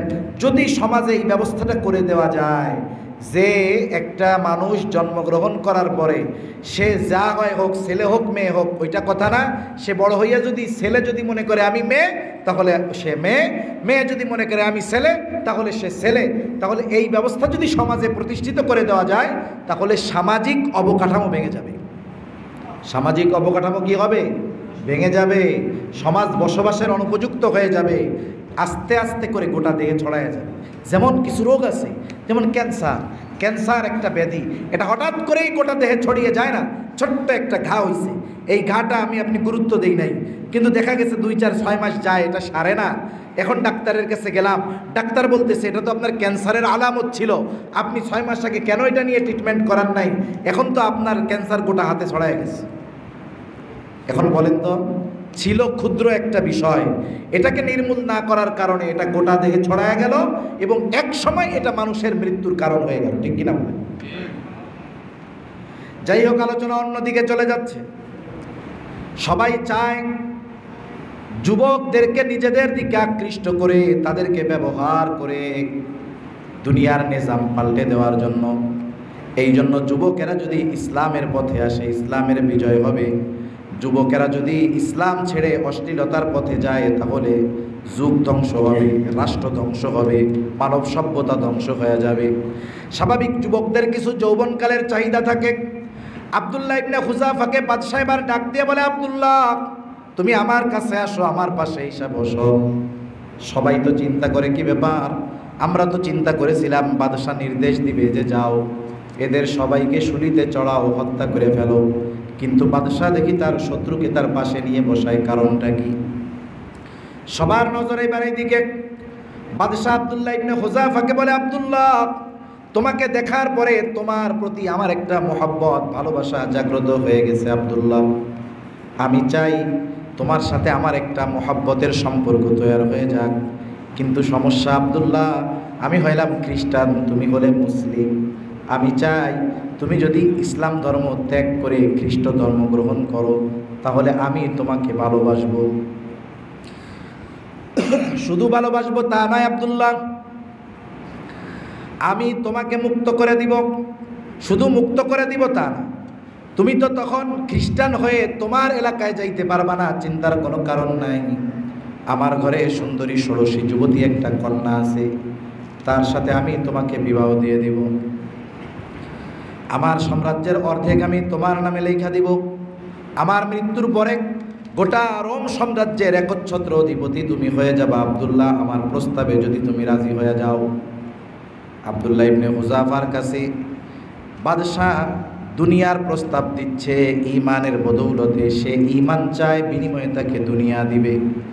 যার কাছে যেই জিনিসটা সবচাইতে মূল্যবান, তার কাছে কেউ যদি ওই জিনিসটা এমন কিছু জিনিসের বিনিময়ে চায় যেটাকে সে অপছন্দ করে, তাহলে স্বাভাবিক সে রাগ হবে, এটাই স্বাভাবিক ব্যাপার। আল্লাহ তাআলা সাহাবায়ে কেরামের অন্তরে সবচাইতে বেশি ঈমানের ব্যাপারে মোহাব্বত আল্লাহ তাআলা সৃষ্টি করে দিয়েছিলেন, আর কুফুরের ব্যাপারে তাদের অন্তরে সবচাইতে বেশি ঘৃণা ছিল। ওই কুফুরি গ্রহণ করে ঈমান ত্যাগ করতে বলতেছে, এই সময় তো আর মেজাজ ঠিক থাকার কথা না। বাদশার কথা শেষ হলো, আব্দুল্লাহ ইবনে হুযাফার শরীরের লোমগুলো দাঁড়া হয়ে গেছে, রক্ত গরম হয়ে গেছে, লোম কূপ দিয়ে ঘাম বের হচ্ছে। আব্দুল্লাহ ইবনে হুযাফা বসা থেকে দাঁড়ায় গেলেন, বাদশার দিকে রক্ত চক্ষুতে তাকায়া বলতেছে, এই রোমের কুকুর তুই শুনে রাখ, তুই তো তোর এই সুদূরম সাম্রাজ্য নয়, আমাকে যদি গোটা দুনিয়ার মালিকও বানায় দেশ, আমি আব্দুল্লাহ ইবনে হুযাফা আমার ঈমান ত্যাগ করব না। কিছু কিছু সময় অনাকাঙ্ক্ষিত কিছু ঘটনা এমনভাবে ঘটে যে মানুষ চিমটি কাটে আসলে এটা স্বপ্ন না সত্য, ঠিক কিনা বলেন? এরকম চিমটি কাটে স্বপ্ন না সত্য এটা তো বোঝা যাচ্ছে না, কি হইল হঠাৎ করে। আব্দুল্লাহ ইবনে হুযাফার এক ধমকে পুরো দরবার নিস্তব্ধ হয়ে গেছে। বাদশাহ প্রচন্ড রাগে ক্ষোভে অন্দরমহলে চলে গেলেন, ভেতরে গিয়ে খবর পাঠাইছে, যাও, কত বড় সাহস আমার মুখের উপরে কথা বলে, ঈমানের বড়াই দেখায়, পাওয়ার দেখায়, যাও, ওকে জেলখানার মধ্যে আটকায় রাখবা, খাবারও দিবা না, পানিও দিবা না। আব্দুল্লাহ ইবনে হুযাফাকে জেলখানার মধ্যে আটকায় রাখা হলো। কোন ঐতিহাসিক লেখেন ওইখানে নির্জন এক কামরার মধ্যে আব্দুল্লাহ ইবনে হুযাফাকে রাখা হয়েছে। সাথে সাথে বাদশাহ তার ওই সুন্দরী ষোড়শী যুবতী কন্যাটাকে রুমের মধ্যে ঢুকায়া হরেক রকমের ফল ফলাদি দিয়া সুন্দর মতো দরজাটা আটকায় দিয়েছে। কারণ যুবকের চাহিদা থাকবে যুবতীর দিকে, হয়তো সে তার সাথে মিলামেশা করে ফেলতে পারে। কিন্তু এমন এক অবস্থা, আব্দুল্লাহ ইবনে হুযাফা ওই রমণীর কাছে যাওয়া তো বহু দূরের ব্যাপার, আব্দুল্লাহ ইবনে হুযাফা ওই রমণীর দিকে চোখ তুলেও তাকায় না। মেয়েটা ঈশা বলে, কার কাছে পাঠাইছেন, কি জিন্দা না লাশ, এটাও তো বুঝি না। আব্দুল্লাহ ইবনে হুযাফা জেলখানার মধ্যে খাবারও নাই, পানিও নাই। ডাক্তারকে বলে রাখছে, ডাক্তার খোঁজ খবর রাখবা, যখন দেখবা খানা পানির অভাবে মরার অবস্থা, তখন আমার কাছে আইসা ওর খবরটা জানাইবা। ঐতিহাসিকরা লেখেন, এক সপ্তাহ পার হয়ে গেছে, খাবারও নাই, পানিও নাই। যুবক আব্দুল্লাহ প্রচণ্ড রকমের দুর্বল, জেলখানার মধ্যে শুয়ে আছে, বোঝা যায় না বেঁচে আছে নাকি মারা গেছে। ডাক্তার ভিতরে ঢুকে দেখে অবস্থা বড় খারাপ। ডাক্তার বাদশার কাছে গিয়ে বলে, বাদশাহ অবস্থা ভালো না, খানা পানি যদি না দেওয়া হয় তাহলে যে কোনো মুহূর্তে মারা যেতে পারে। বাদশাহ বলে, যাও, তার জন্য খাবার এবং পানি নিয়ে যাও। খাবার নিবা শুকরের গোস্ত, পানি নিবা মদ মেশানো পানি, আবার খাবার খাওয়ানোর আগে এটা বইলা দিবা। বাদশার আদেশে এবার খাবার আর পানি নিয়ে গেছে। ডাক্তার গিয়া বলে, আব্দুল্লাহ খানা পানি খাও, নাইলে মরবা, তবে শুনা নাও, খাবার হলো শুকরের গোস্ত আর পানি হলো মদ মেশানো পানি। স্বাভাবিক দেখবেন আপনি তৃষ্ণার্ত আছেন, ক্ষুধার্ত আছেন, আশেপাশে পানিও নাই, খাবারও নাই, একসময় একটা ব্যালেন্স সহনীয় পর্যায়ে চলে যায়। তৃষ্ণার্ত ব্যক্তি যখন পানি দেখে তার তৃষ্ণা আরও বেড়ে যায়। ক্ষুধার্ত ব্যক্তির সামনে যখন খাবারের ঘেরান আসে তখন ক্ষুধা বেড়ে যায়। ওরা চিন্তা করছে, যেহেতু এতদিন খাবারও খায় না, পানিও খায় না, শুকরের গোস্ত হোক আর মদ মেশানো পানি হোক, তৃষ্ণা ক্ষুধা বেড়ে যাওয়ার কারণে হয়তো সে খায়া নিবে। কিন্তু আব্দুল্লাহ ইবনে হুযাফার ঈমান তো বড় শক্ত ঈমান, এত সময় কথা বলার মতো শক্তি নেই। আব্দুল্লাহ ইবনে হুযাফা যখন শুনছে শুকরের গোস্ত আর মদ মেশানো পানি, ডাক্তারে বলে, ডাক্তার এগুলো সরায় ফেলো, জীবন চলে যাবে, তবু আমি আব্দুল্লাহ এই শুকরের গোস্ত আর মদ মেশানো পানি আমার মুখের সাথে লাগাবো না। ঈমানের একটা পাওয়ার আছে, ঈমানের একটা শক্তি আছে। এ শক্তি কখন বোঝা যায় বলে, ঈমানের উপরে যখন আঘাত আসে তখন বোঝা যায়। আমাদের দেশেও আমরা দেখছি, যখন কেউ ইসলামের বিরুদ্ধে বলে, নবীর বিরুদ্ধে বলে, কোরআনের বিরুদ্ধে বলে, আমরা তো ওই যুবকগুলাকে সবার আগে দেখি যাদের মুখে দাড়ি নাই, ঠিক নামাজ ঠিক মতো পড়ে না, কিন্তু আল্লাহ এবং রসুল কোরআনের বিরুদ্ধে যদি কিছু বলা হয়, আমি হুজুরের আগে ওরা প্রতিবাদী হয়ে ওঠে। মনে রাখতে হবে, এটা ঈমানের একটা পাওয়ার।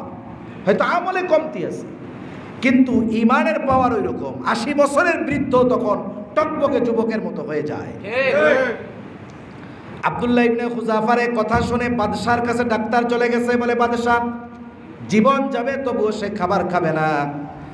বাদশাহ এবার বলে, ঠিক আছে, সর্বশেষ পরীক্ষা আমি করতেছি।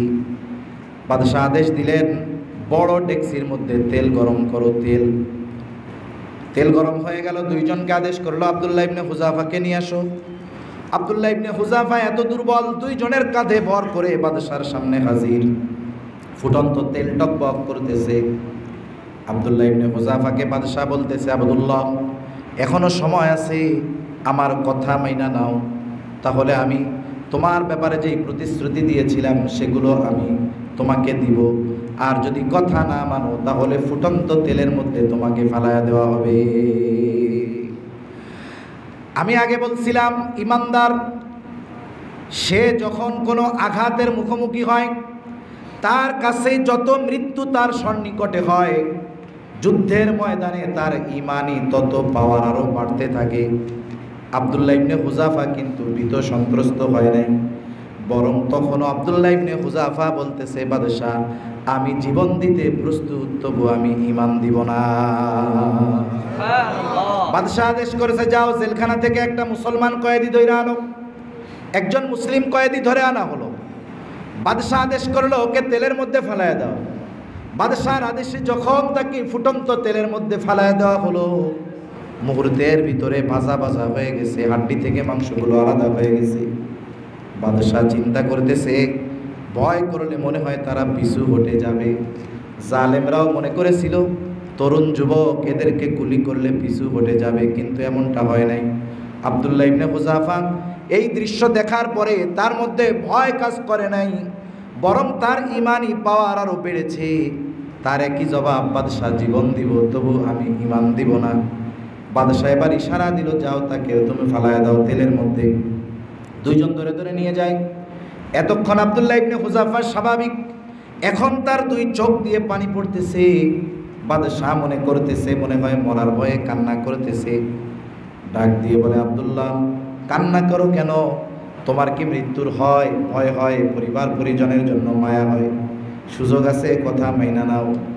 আব্দুল্লাহ ইবনে হুযাফা বলে, বাদশাহ না, আমি মৃত্যুর ভয়ে কান্না করতেছি না। কান্নার কারণ কি? বলে, শোনো, আমার আল্লাহ আমাকে একটা জীবন দিয়েছে, একটা জীবন, এক জীবন আমি একবার আল্লাহর জন্য কোরবান করতে পারবো। আমার তো মন চায় আমার আল্লাহ আমাকে শত শত জীবন দিবে, ওই শত শত জীবন আমি শত শতবার আল্লাহর জন্য কোরবান করব। হাদিসের মধ্যে আসছে, যখন কেউ শহীদ হয়ে যায় তার রূহটা জান্নাতের সবুজ পাখির মধ্যে দেওয়া হয়, জান্নাতে উঠতে থাকে, নাজ নেয়ামত ভোগ করতে থাকে। আল্লাহ তাআলা এই শহীদদেরকে জিজ্ঞাসা করেন, তোমাদের কি মন চায়? বলে, আল্লাহ কিছুই মনে চায় না, তবে একটা জিনিস মন চায়। কি মন চায়? বলে, আল্লাহ আপনি যদি আমাদেরকে আবার দুনিয়ায় পাঠাইতেন তাহলে আপনার রাস্তায় জিহাদ করতাম, শহীদ হইতাম। আবার পাঠাইতেন, আপনার রাস্তায় জিহাদ করতাম, শহীদ হতাম। এটাই শুধু মনে চায়, আর অন্য কিছু মনে চায় না। তার মানে যারা শহীদ হয় এরা জান্নাতে গিয়েও আবার শহীদ হওয়ার জন্য আল্লাহর কাছে দরখাস্ত পেশ করে, আশা করে যে আমাদেরকে আবার যদি দুনিয়াতে পাঠাইতেন আমরা শহীদ হইতাম, জিহাদ করতাম, শহীদ হইতাম। এটাই মন চায়, অন্য কিছু আর মন চায় না। সুবহানাল্লাহ। আব্দুল্লাহ ইবনে হুযাফার এই কথার পরে বাদশাহ তো আহলে কিতাব ছিলেন, আল্লাহ তাআলাকে বিশ্বাস করতেন। চিন্তা করতেছে, এটা আবার কেমন মানুষ রে, মৃত্যুর দ্বার প্রান্তে যাওয়ার পরেও মৃত্যুকে ভয় পায় না। বাদশাহ বুঝতে পারছে আব্দুল্লাহ ইবনে হুযাফাকে যদি তেলের মধ্যে ফালায় দেয় ও মারা যাবে, শহীদ হয়ে যাবে, কিন্তু পরাজিত হবে না। কারণ সে শাহাদাত বরণ করলো, এটা পরাজয় নয়। এই যে প্রায় 50,000 তো হবেই, বেশি হওয়ার সম্ভাবনা আছে অফিসিয়াল হিসাব, গাজার মুসলমানদেরকে শহীদ করে ফেলছে। আমরা তো দেখতেছি শহীদ মারা গেছে, কিন্তু আসলে ওরা হেরে যায় নাই, হেরে গেছি আমরা, হেরে গিয়েছি আমরা। 200 কোটি মুসলমান হেরে গেছে, কিন্তু গাজার 20 লক্ষ মুসলমান হারে না। সেজন্য জীবন যারা দেয় এরা হারে না। বাদশাহ এবার বলতেছে, আব্দুল্লাহ তুমি আমার একটা কথা রাখো, আমি তোমাকে ছেড়ে দিব, শুধু তুমি আমার কপালের মধ্যে একটা চুমা দাও, ছেড়ে দিব। আব্দুল্লাহ ইবনে হুযাফা চিন্তা করলেন, যাক এটা একটা সুযোগ, কিন্তু আমার জীবনের বিনিময়ে আমি ওর কপালে চুমা দিব না, উল্টা শর্ত দিচ্ছে। বলে, শোনো, তোমার কপালে আমি একটা চুম্বন করতে পারি, এই শর্তে তোমার জেলখানায় যত মুসলমান কয়েদি আছে তাদেরকে নিঃশর্তভাবে ছাড়া দিবা, তাহলে তোমার কপালে আমি চুম্বন করব। বাদশাহ প্রতিশ্রুতি দিলেন, ওয়াদা করলেন যে হ্যাঁ, তুমি যদি আমার কপালে একটা চুম্বন করো তাহলে আমি তুমি সহ সব মুসলমান কয়েদিদেরকে ছেড়ে দিব। এই বৃহৎ স্বার্থের দিকে লক্ষ্য করে আব্দুল্লাহ ইবনে হুযাফা এই বাদশার কপালে একটা চুমা দিলেন এবং সর্বশেষ বাদশাহ তার প্রতিশ্রুতি মোতাবেক তার জেলখানায় আটককৃত সব মুসলমান সৈন্যদেরকে মুক্ত করে দিলেন। একটা জিনিস চিন্তা করার বিষয়, এই যে বিজয় অর্জিত হলো, এই যে সফলতা আসলো, কত ভয় ভীতি হুমকি ধামকি ত্যাগের আগে না পরে। মনে রাখতে হবে প্রত্যেকটা বিষয় এরকম। দুনিয়ার এক নিজাম, একটা অবস্থার পরে, একটা ত্যাগের পরে, রক্তদানের পরে, আত্মত্যাগের পরেই মূলত মূল বিজয় অর্জিত হয়, ঠিক কিনা বলেন? এটা যদি হিম্মতের সাথে থাকা যায় তাহলে জয় অনিবার্য। আর যদি ভয় ভীতিতে আমরা পিছনে হটে যাই, পরাভূত পরাজিতর মতো ভয় পেয়ে যাই, তাহলে চূড়ান্ত বিজয় অর্জন হওয়া কঠিন। আর চূড়ান্ত বিজয়ের জন্য ত্যাগের দরকার আছে না নাই? এজন্য আল্লাহ তাআলা বলেন পরীক্ষা নেওয়া হবে ভয়ের মাধ্যমে। এই ভয় ভীতিকে যারা জয় করবে অবশ্যই তারাই এক সময় চূড়ান্ত সফলতার শিখরে পৌঁছায়া যাবে। এরপরে আল্লাহ তাআলা বলেন বলজু, ক্ষুধা অভাব দারিদ্রতার মাধ্যমে তোমাদের পরীক্ষা নেওয়া হবে। ক্ষুধা অভাব দারিদ্রতার মাধ্যমে আল্লাহ তাআলা ইমানদারদের পরীক্ষা নেয়। 3 নাম্বার আল্লাহ তাআলা বলেন ওয়ানাকসিম মিনাল আমওয়াল, মালের ক্ষতির মাধ্যমে আল্লাহ তাআলা পরীক্ষা নেন। আমার তো মনে হয় জালেমরা বাদগুলো ছেড়ে দিয়েছে, জানের ক্ষতি হচ্ছে, মালের ক্ষতি হচ্ছে, কিন্তু আল্লাহ তাআলাও হয়তো পরীক্ষা নিতে চান যে এই অবস্থার মধ্যে আমরা কি করি। আল্লাহর প্রতি সর্বোচ্চ ভরসা, আল্লাহর প্রতি তাওয়াক্কুল ভরসা আমাদের থাকে কিনা হয়তো আল্লাহ দেখতে চান। আল্লাহ তাআলা এরপরে বলেন মালের ক্ষতির মাধ্যমে পরীক্ষা নেওয়া হবে। ওয়াল আনফুস, আল্লাহ রাব্বুল আলামিন জানায় দেন জানের ক্ষতির মাধ্যমেও আল্লাহ তাআলা পরীক্ষা নেয়। তাফসীরের মধ্যে আসছে জানের ক্ষতির পরীক্ষা 2 ভাবে হয়। কয়ভাবে? 2 ভাবে। একটা হলো আল্লাহ নিজের স্বয়ং নিজের জানের ক্ষতির মাধ্যমে পরীক্ষা নেয়, আমার ক্ষতি দিয়া আমাকে অসুস্থ করে বা আমার যে কোনো মুসিবত দিয়ে আল্লাহ আমাকে পরীক্ষা নিতে পারে। আরেকটা হলো নিজের জানের ক্ষতি না, বরং আপনজনের জানের ক্ষতি দিয়ে আল্লাহ পরীক্ষা নেয়। এই যে শত শত, বাস্তবিক খোঁজ নিলে হাজার হাজার হবে যারা মারা গেছে, অধিকাংশ যুবক কিশোর, অধিকাংশের মা বাবা দুনিয়ায় এখনো বেঁচে আছে। এ দুনিয়াতে একটা বাবার কাঁধে তার সন্তানের লাশের চাইতে ওজন আর কোনো কিছুই হতে পারে না। মনে রাখতে হবে এই যে মা বাবা যারা সন্তান হারিয়েছেন তাদের কি আত্মত্যাগ, এগুলো তো আসলে চোখে দেখা যায় না। একটা মা, একটা পিতা সন্তানকে কত মহব্বত, স্নেহ, ভালোবাসা, আদর দিয়ে বড় করেছেন, চোখের সামনে ওই সন্তানদেরকে কিভাবে গুলি করে হত্যা করা হয়েছে, এটা হৃদয় বিদারক একটা বিষয়। এটা হৃদয় বিদারক বিষয়। বেঁচে থাকার সর্বশেষ অবস্থায়ও কি নৃশংসভাবে ট্যাঙ্কের উপর থেকে ফেলে দিয়ে ছেঁচড়িয়ে ছেঁচড়িয়ে সাইডে নিয়ে আবার গুলি করে হত্যা নিশ্চিত করা হয়েছে। এটা কোনো সভ্য মানুষের, সুস্থ মস্তিষ্কের মানুষদের কোনো কাজ হতে পারে না। এটা যারা করার আদেশ দেয় ওরা যেমন ফেরাউন, আর যারা তাদের আদেশে এই কাজগুলো করে ওরাও ফেরাউনের দোষর।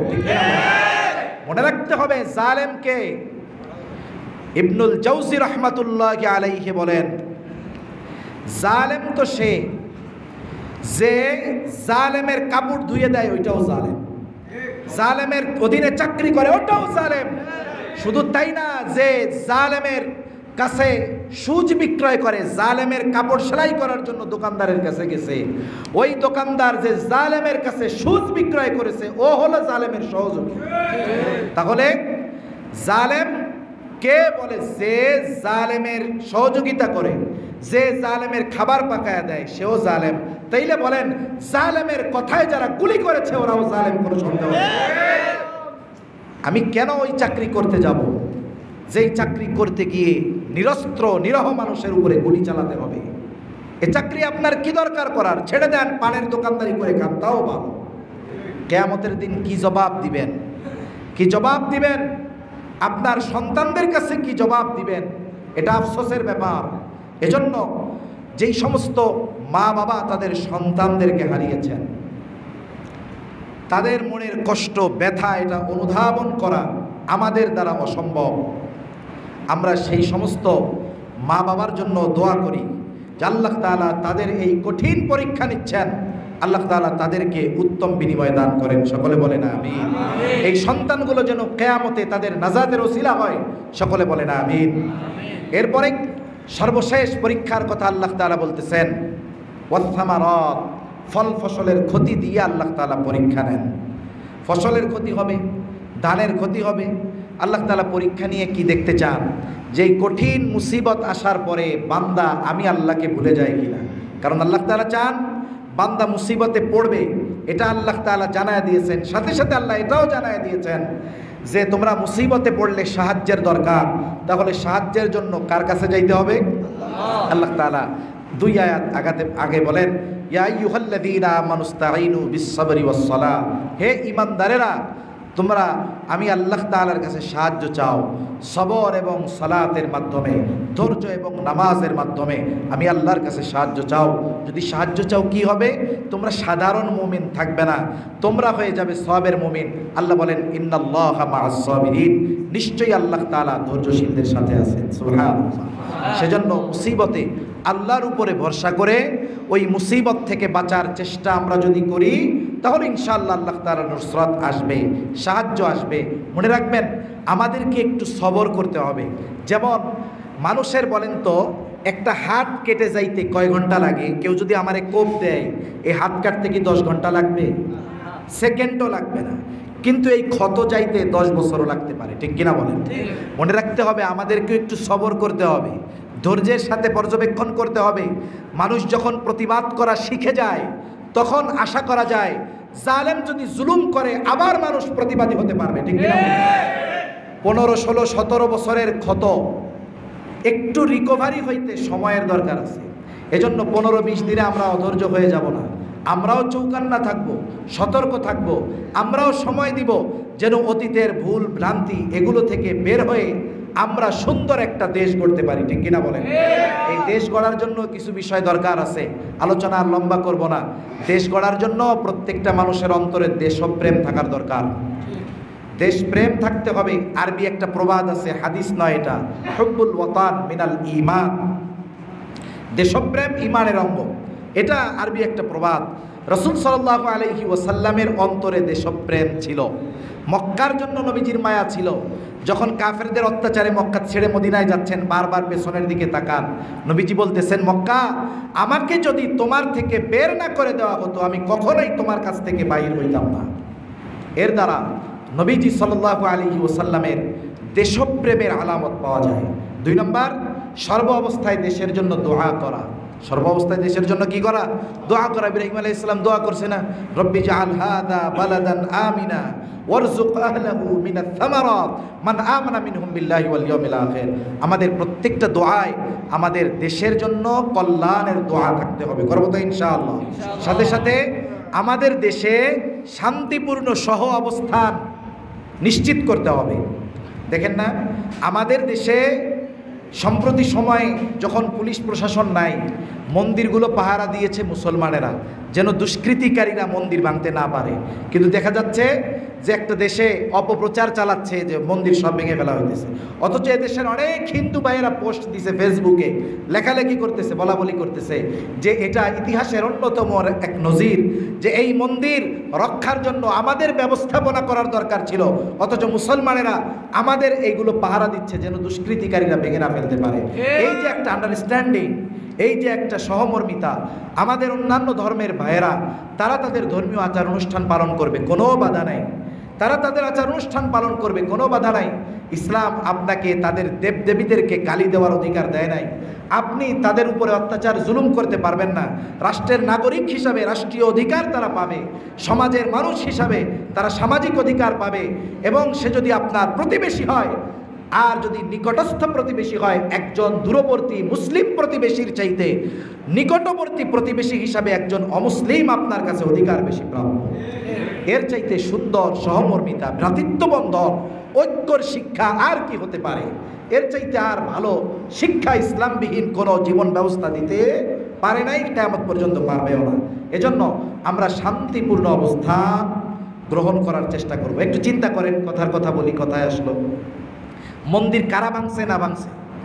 এটা হওয়ার আগেই একটা দেশের মিডিয়া প্রচার করে যে এদের মন্দির মুসলমানেরা ভেঙে ফেলছে, তাই না? এটা প্রচার করে। কিন্তু এই যে বাঁধগুলো যখন ছেড়ে দেয়, এখানে মন্দির নষ্ট হয় না? হয়। মন্দির ধ্বংস হয়ে যায়, তারপরে অনেক অমুসলিম হিন্দু মারা যায়। কখনো কখনো কি তারা এই চিন্তা করছে যে আমাদের হিন্দু ভাইরা মারা যাবে, আমরা এই পানি ছাড়ার দরকার নাই, একটু বলে কয়ে আস্তে আস্তে ছাড়ি? এ চিন্তা করে না। আসলে বুঝতে হবে যে আমাদেরকে যারা এই কথা বলে যে হিন্দু মুসলিমদের মধ্যে এই যে শান্তিপূর্ণ সহ অবস্থান বিনষ্ট করার জন্য, ওরা চায় হিন্দু এবং মুসলমান বা অমুসলিম এবং মুসলমানদের ভিতরে একটা দ্বন্দ্ব লাগাই দেওয়ার জন্য, ঠিক কিনা বলে? আর একজনের ঘরে যদি আগুন লাগে, কিছু লোক আছে ওই ঘরে আলু পোড়া দিয়ে খাইতে সুবিধা হয়, এরকম কিছু মানুষ থাকে। এজন্য অমুসলিম ভাই যারা আছে, যদি থাকে, শুনে থাকে, আপনাদেরও অনুরোধ, চিল কান নিয়ে গেছে, আগে আপনি খোঁজ খবর নেন, আগে কানে হাত দেন যে আপনার কান আছে কিনা। একজন বলল ভেঙে ফেলছে মুসলমানেরা, এটা আপনি শুনেই আক্রমণাত্মক হয়েন না, আগে খোঁজ খবর নেন। কারণ আমরা দেখেছি এদেশে মন্দির ভাঙার ক্ষেত্রে অধিকাংশ সময় কিছু দুষ্কৃতকারী কিছু হিন্দু যুবককে ব্যবহার করে মন্দির ভেঙে মুসলমানদের উপরে চাপায় দেওয়ার অপচেষ্টা। এই ধরনের বিষয়গুলো থেকে আমাদের সতর্ক থাকতে হবে। আমরা শান্তিপূর্ণ অবস্থান করব, দেশপ্রেম থাকবে, নিজেদের মধ্যে হৃদ্রতা, মহব্বত, ভালোবাসা থাকতে হবে। এভাবে যদি আমরা সামনে অগ্রসর হতে পারি, তাহলে আমাদের এই যে তরুণ যুবকেরা যে আত্মদান করেছে, আত্ম উৎসর্গ করেছে, তাহলে এটা সফল হবে। আমরা যদি নিজেদেরকে এইভাবে দেশপ্রেমিক হিসাবে গড়ে না তুলি, তাহলে এই তরুণ যুবক যারা রক্ত দিল, এদের রক্তের সাথে বেঈমানি করা হবে। এটা যেন আমাদের দ্বারা না হয়। তাহলে সর্বোপরি কথা হলো এইটা, যুবকদের দ্বারাই পৃথিবীর অনেক কঠিন কঠিন বিষয়গুলো অর্জিত হয়েছে। এতে যুবকেরা, তরুণ যুবক যারা আছে, দোয়া হয়ে যাবে এখন, আমরা তাদের জন্য সহ সবার জন্য দোয়া করব। সর্বশেষ, এই যে একটা সামাজিক সংগঠন দরকার, সংঘবদ্ধ হওয়ার দরকার। যখন কোনো অরাজনৈতিক সংগঠন হয়, এখানে সব দলের মানুষ ইনক্লুড হয়। সব দলের মানুষ যখন ইনক্লুড হয়, সব শ্রেণীর মানুষ যখন এখানে অন্তর্ভুক্তি হয়, তখন সমাজে নির্দিষ্ট কোনো দলের লোক অকারেন্স, অপরাধ সংগঠিত করতে পারে না।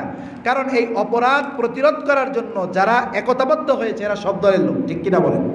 এজন্য যুবকদের উচিত ইউনিটি, একতাবদ্ধ হয়ে সাংগঠনিকভাবে অন্যায় অবিচার প্রতিরোধের জন্য সর্বোচ্চ সচেষ্ট এবং সচেষ্ট থাকা। স্কুলের হোক, মাদ্রাসার হোক, কলেজের হোক, ভার্সিটির হোক, সবার ঐক্যবদ্ধ থাকার দরকার। আর এই সংগঠনের শিক্ষা মুহাম্মদুর রাসূলুল্লাহ সাল্লাল্লাহু আলাইহি ওয়াসাল্লাম দিয়েছেন। তিনি সর্বপ্রথম বাহির থেকে যেই ব্যবসায়ীরা মক্কায় আসতো, তাদের উপরে যেন জুলুম না হয়, মুসাফিরদের উপরে যেন জুলুম না হয়, তারা যেন তাদের অধিকার ঠিকমতো পায়, ব্যবসায়ীরা যেন নির্বিঘ্নে ব্যবসা করতে পারে। এজন্য নবীজি সাল্লাল্লাহু আলাইহি ওয়াসাল্লাম আরও কিছু বিষয়কে সামনে রেখে হিলফুল ফুজুল সংগঠন নবীজি সাল্লাল্লাহু আলাইহি ওয়াসাল্লাম সর্বপ্রথম প্রতিষ্ঠিত করেছিলেন।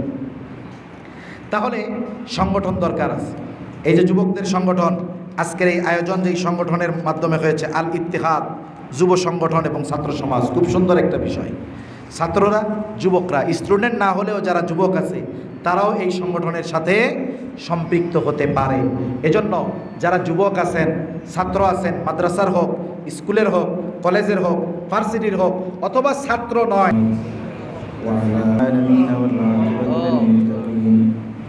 والصلاة والسلام على خير خلقه محمد وعلى آله وأصحابه أجمعين. ربنا ظلمنا أنفسنا وإن لم تغفر لنا وترحمنا لنكونن من الخاسرين. ربنا آتنا في الدنيا حسنة وفي الآخرة حسنة وقنا عذاب النار. ওগোদায় আল্লাহ, দুনিয়ার সর্বোত্তম জায়গায় বসে কিছু দিনই মুযাকারার পরে গোনা মাখা হাত আমরা আপনার শাহী দরবারের দিকে তুলে ধরেছি। আয় আল্লাহ, যে যেখান থেকে হাত উঁচু করেছি, আমাদের বিগত জীবনের সকল ধরনের গুনাহগুলো আপনি মাফ করে দেন। ইয়া রাব্বাল আলামিন আমাদের আত্মীয় স্বজন যে যেখানে আছে মাফ করে দেন আল্লাহ। যারা দুনিয়া ছেড়ে অন্ধকার গহীন কবরে চলে গেছে আল্লাহ, তাদের মাফ করে কবরগুলো আপনি জান্নাতের টুকরো বানায় দেন ইয়া রাব্বাল আলামিন। এই আল ইত্তেহাদ যুব ও ছাত্র সংগঠন আপনি কবুল আর মঞ্জুর করে নেন আল্লাহ। আল্লাহ মানুষের খেদমতে আয় আল্লাহ এরা নিয়োজিত যেন হতে পারে, এর জন্য যত আসবাব প্রয়োজন সব কিছুর ব্যবস্থা আল্লাহ আপনি করে দেন ইয়া রাব্বাল আলামিন। খাস করে যুবকদের কবুল আর মঞ্জুর করে নেন আয় আল্লাহ। সম্প্রতি সময়ে বিশেষ করে আয় আল্লাহ বৈষম্য বিরোধী এই আন্দোলনে যেই যুবক তরুণ জনতা জীবন উৎসর্গ করেছে আল্লাহ, আয় আল্লাহ ইমানদারদের শাহাদাতের মর্যাদা আপনি দিয়ে দেন আল্লাহ ইয়া রাব্বাল আলামিন। তাদের এই আত্মত্যাগ যেই কারণে সেই বিষয়গুলো আমাদের রক্ষা করার তৌফিক আল্লাহ আপনি দিয়ে দেন আল্লাহ। আমাদের প্রত্যেকের অন্তরে দেশপ্রেম আপনি ঢুকায় দেন আল্লাহ। সকলকে ঐক্যবদ্ধ থাকার তৌফিক আল্লাহ আপনি দিয়ে দেন ইয়া রাব্বাল আলামিন। সকল প্রকার জুলুম থেকে আপনি আমাদের হেফাজত করেন আয় আল্লাহ। আমরা যেন জালেমের সহযোগীও না হই আল্লাহ। আয় আল্লাহ মাজলুমদের পাশে দাঁড়ানোর তৌফিক আল্লাহ আপনি দান করেন আয় আল্লাহ। কত যুবক বাবার কাঁধে সন্তানের লাশ, কত মা তার সন্তান হারাইছে, বাবা তার সন্তান হারিয়েছে আয় আল্লাহ। এটা কত কষ্টের, একজন মা বাবা ছাড়া দুনিয়ার কাউকে এটা বলে বোঝানো অসম্ভব আল্লাহ। আল্লাহ তাদের সন্তানগুলোকে কবুল করেন, সাথে সাথে আল্লাহ ওই মা বাবাকেও আপনি কবুল আর মঞ্জুর করে দেন করে নেন আল্লাহ। তাদের ধৈর্য ধারণের তৌফিক দিয়ে দেন আল্লাহ। দুনিয়া আখিরাতে তাদেরকে উত্তম প্রতিদান আল্লাহ আপনি দিয়ে দেন ইয়া রাব্বাল আলামিন। तमाम দুনিয়ার মুসলমানদের জানমাল আপনি হেফাজত করেন আল্লাহ। আয় আল্লাহ গাজার মাজলুম মুসলমানদের হেফাজত করেন আল্লাহ। আয় আল্লাহ तमाम দুনিয়ার মুসলিম শাসকদের অন্তরে ওই গাজার নির্যাতিত মানুষগুলোর আওয়াজ আপনি পৌঁছায় দেন আল্লাহ ইয়া রাব্বাল আলামিন। যারা জালেমের বিরুদ্ধে জিহাদ করতেছে আপনি তাদেরকে আসমানি সাহায্য দান করেন। জালেমগুলোর হেদায়েত দেন, হেদায়েত না থাকলে আসমানি ফয়সালা গ্রহণ করেন আল্লাহ। तमाम দুনিয়ার মুসলমানদের নেক ও এক হওয়ার তৌফিক আল্লাহ আপনি দিয়ে দেন ইয়া রাব্বাল আলামিন। আমাদের যুবকদেরকে আপনি হেফাজত করেন, সকল প্রকার ষড়যন্ত্র চক্রান্ত থেকে আমাদের যুবকদের হেফাজত করেন। প্রত্যেকটা যুবককে আপনি দ্বীনের বুঝ দান করেন আল্লাহ, দ্বীনের জন্য কবুলের মঞ্জুর করেন আল্লাহ ইয়া রাব্বাল আলামিন। খাস করে আমরা যারা হাত উঁচু করেছি আমাদের মধ্যে হয়তো অনেকের মা নাই, অনেকের হয়তো বাবা নাই, অনেকে হয়তো নিজের হাতে ওই মুহাব্বতের মা বাবাকে কবরে শোয়ায় রাখছে আল্লাহ। দুনিয়ার অপর প্রান্তে আমেরিকার খবর মুহূর্তের ভিতরে পাওয়া যায়, দেখা যায়। 3 হাত মাটির নিচে মুহাব্বতের মা বাবার কবরের খবর জানা যায় না, দেখা যায় না। আয় আল্লাহ গুনার কারণে যদি কারো মা বাবার কবরে আযাব হয়, এখানে উলামায়ে কেরাম আছেন, তালিবুল ইলম আছে, দাড়ি পাকা বান্দা আছে, আপনার অনেক যুবক আবেদ আছে আল্লাহ, কোরআনের ছাত্র আছে, শিক্ষক আছে, যাকে পছন্দ, যার আমল পছন্দ, তার আমলের উসিলায় ওই মা বাবার কবরের আযাব মাফ করে দেন, কবরগুলো জান্নাতের টুকরো বানায় দেন। কিয়ামতের দিন বিনা হিসাবে জান্নাতের ব্যবস্থা আল্লাহ আপনি করে দিন। যাদের মা বাবা বেঁচে আছে সুস্থ দীর্ঘ নেক হায়াত দান করেন আল্লাহ। আমাদের স্ত্রী সন্তান আমাদের জন্য চক্ষু শীতলকারী হিসাবে কবুল করে নেন আয় আল্লাহ। আমাদের নসল আপনি হেফাজত করেন আল্লাহ। আয় আল্লাহ ইসলাম বিদ্বেষীরা আমাদের আগামী প্রজন্মকে পথভ্রষ্ট পথচ্যুত করতে চায়, আয় আল্লাহ আপনি আমাদের আগামী প্রজন্মকে সিরাতে মুস্তাকিমের উপরে আপনি অটল রাখেন আয় আল্লাহ। আগামী প্রজন্মকে ওমর, উসমান, খালিদের মতো কবুল করে নেন ইয়া রাব্বাল আলামিন।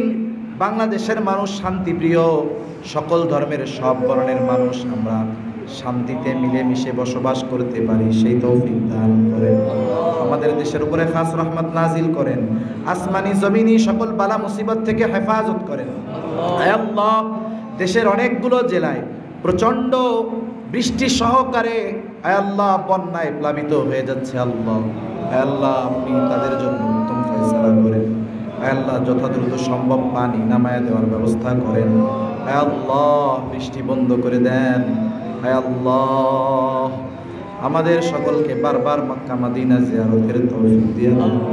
আল্লাহ, কার মনে কি চাওয়া জানি না, সকলের মনের নেক চাওয়া নেক আশাগুলো কবুল করেন।